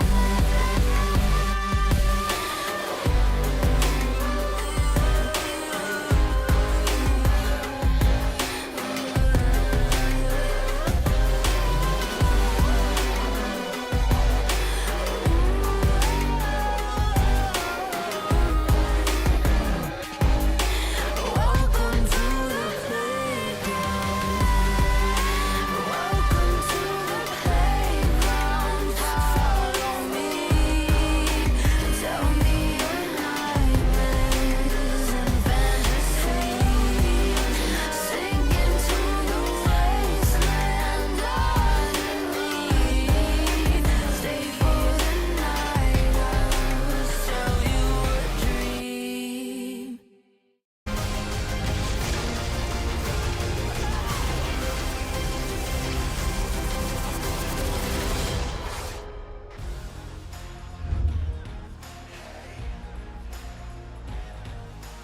Hello, everyone, and welcome back to the LEC. I have some unfortunate information to share. A fire alarm has been pulled in the arena where the games were being played. It is a false fire alarm.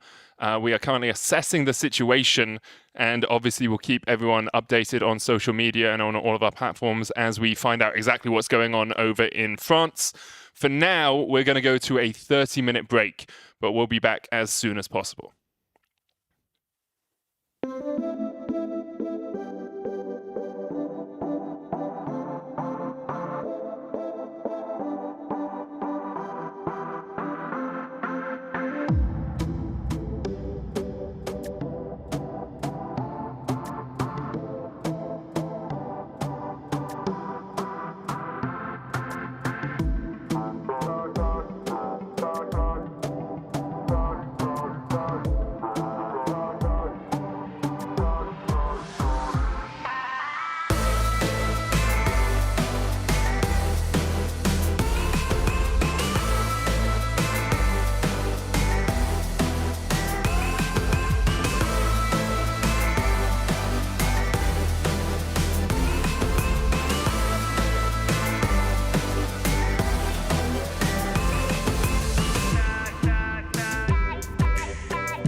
Nature bends towards chaos.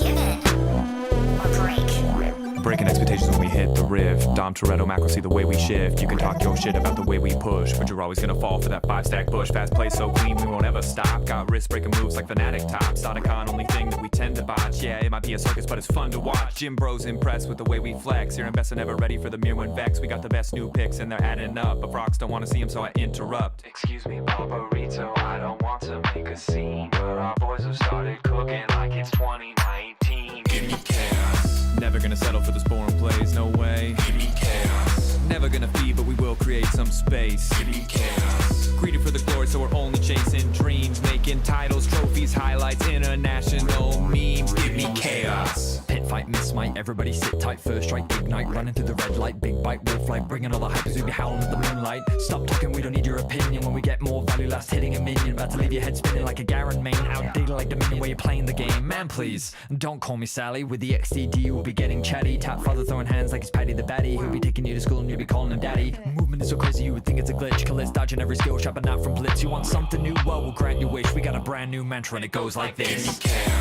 Never gonna settle for those boring plays, no way. Give me chaos. Never gonna feed, but we will create some space. Give me chaos. Greedy for the glory, so we're only chasing dreams. Making titles, trophies, highlights, international memes. Give me. Got a rookie buffet and you know that we ate. Vladio Pawe breaking your plates. Always betting on ourselves, don't mind the hate. Like Alistair's dad, we be raising the stakes. Then staking our claim on international fame. Throwing dirt up on your name, trying to stifle your shame. We know you can't stop watching like your mouth to a flame. Flipping birds, coins, Baron, flipping every game. Tell me who will get the credit when that Baron pops. You're calling you Montoya, praying that he stops. Really think you're pretty special if you beat G2, but we solo leveling like Sunjin. No more loyalty to scripts, yeah, I want something new. The time for royalty is over, revolution in blue. Revolution in blue. Revolution in blue. Revolution in blue. Revolution in blue. Give me chaos. Never gonna settle for those boring plays, no way. Give me chaos. Never gonna feed, but we will create some space. Give me chaos. Greedy for the glory, so we're only chasing dreams. Making titles, trophies, highlights, international memes. Give me chaos. Never gonna settle for those boring plays, no way. Give me chaos. Never gonna feed, but we will create some space. Give me chaos. Greedy for the glory, so we're only chasing dreams. Making titles, trophies, highlights, international memes. Give me chaos.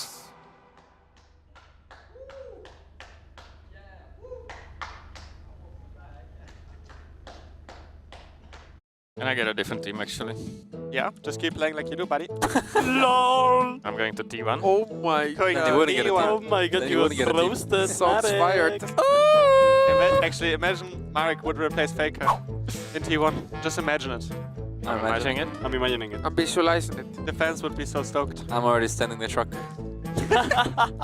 I would miss Marek. Oh my god, thank you. I'll be the only one now. Can you hear me? People cheering for us actually. Yeah. Oh, we have Rogue fan actually. People with Rogue jersey. That's my family. Yeah. Oh. Vladimir, please start the game. Oh, I start? Guys, I start, right? No. Oh, wait. Don't. But what are they waiting for? No, you can start the game. No. You can start, good luck. They're coming, okay? For sure. Putain. Can you rotate?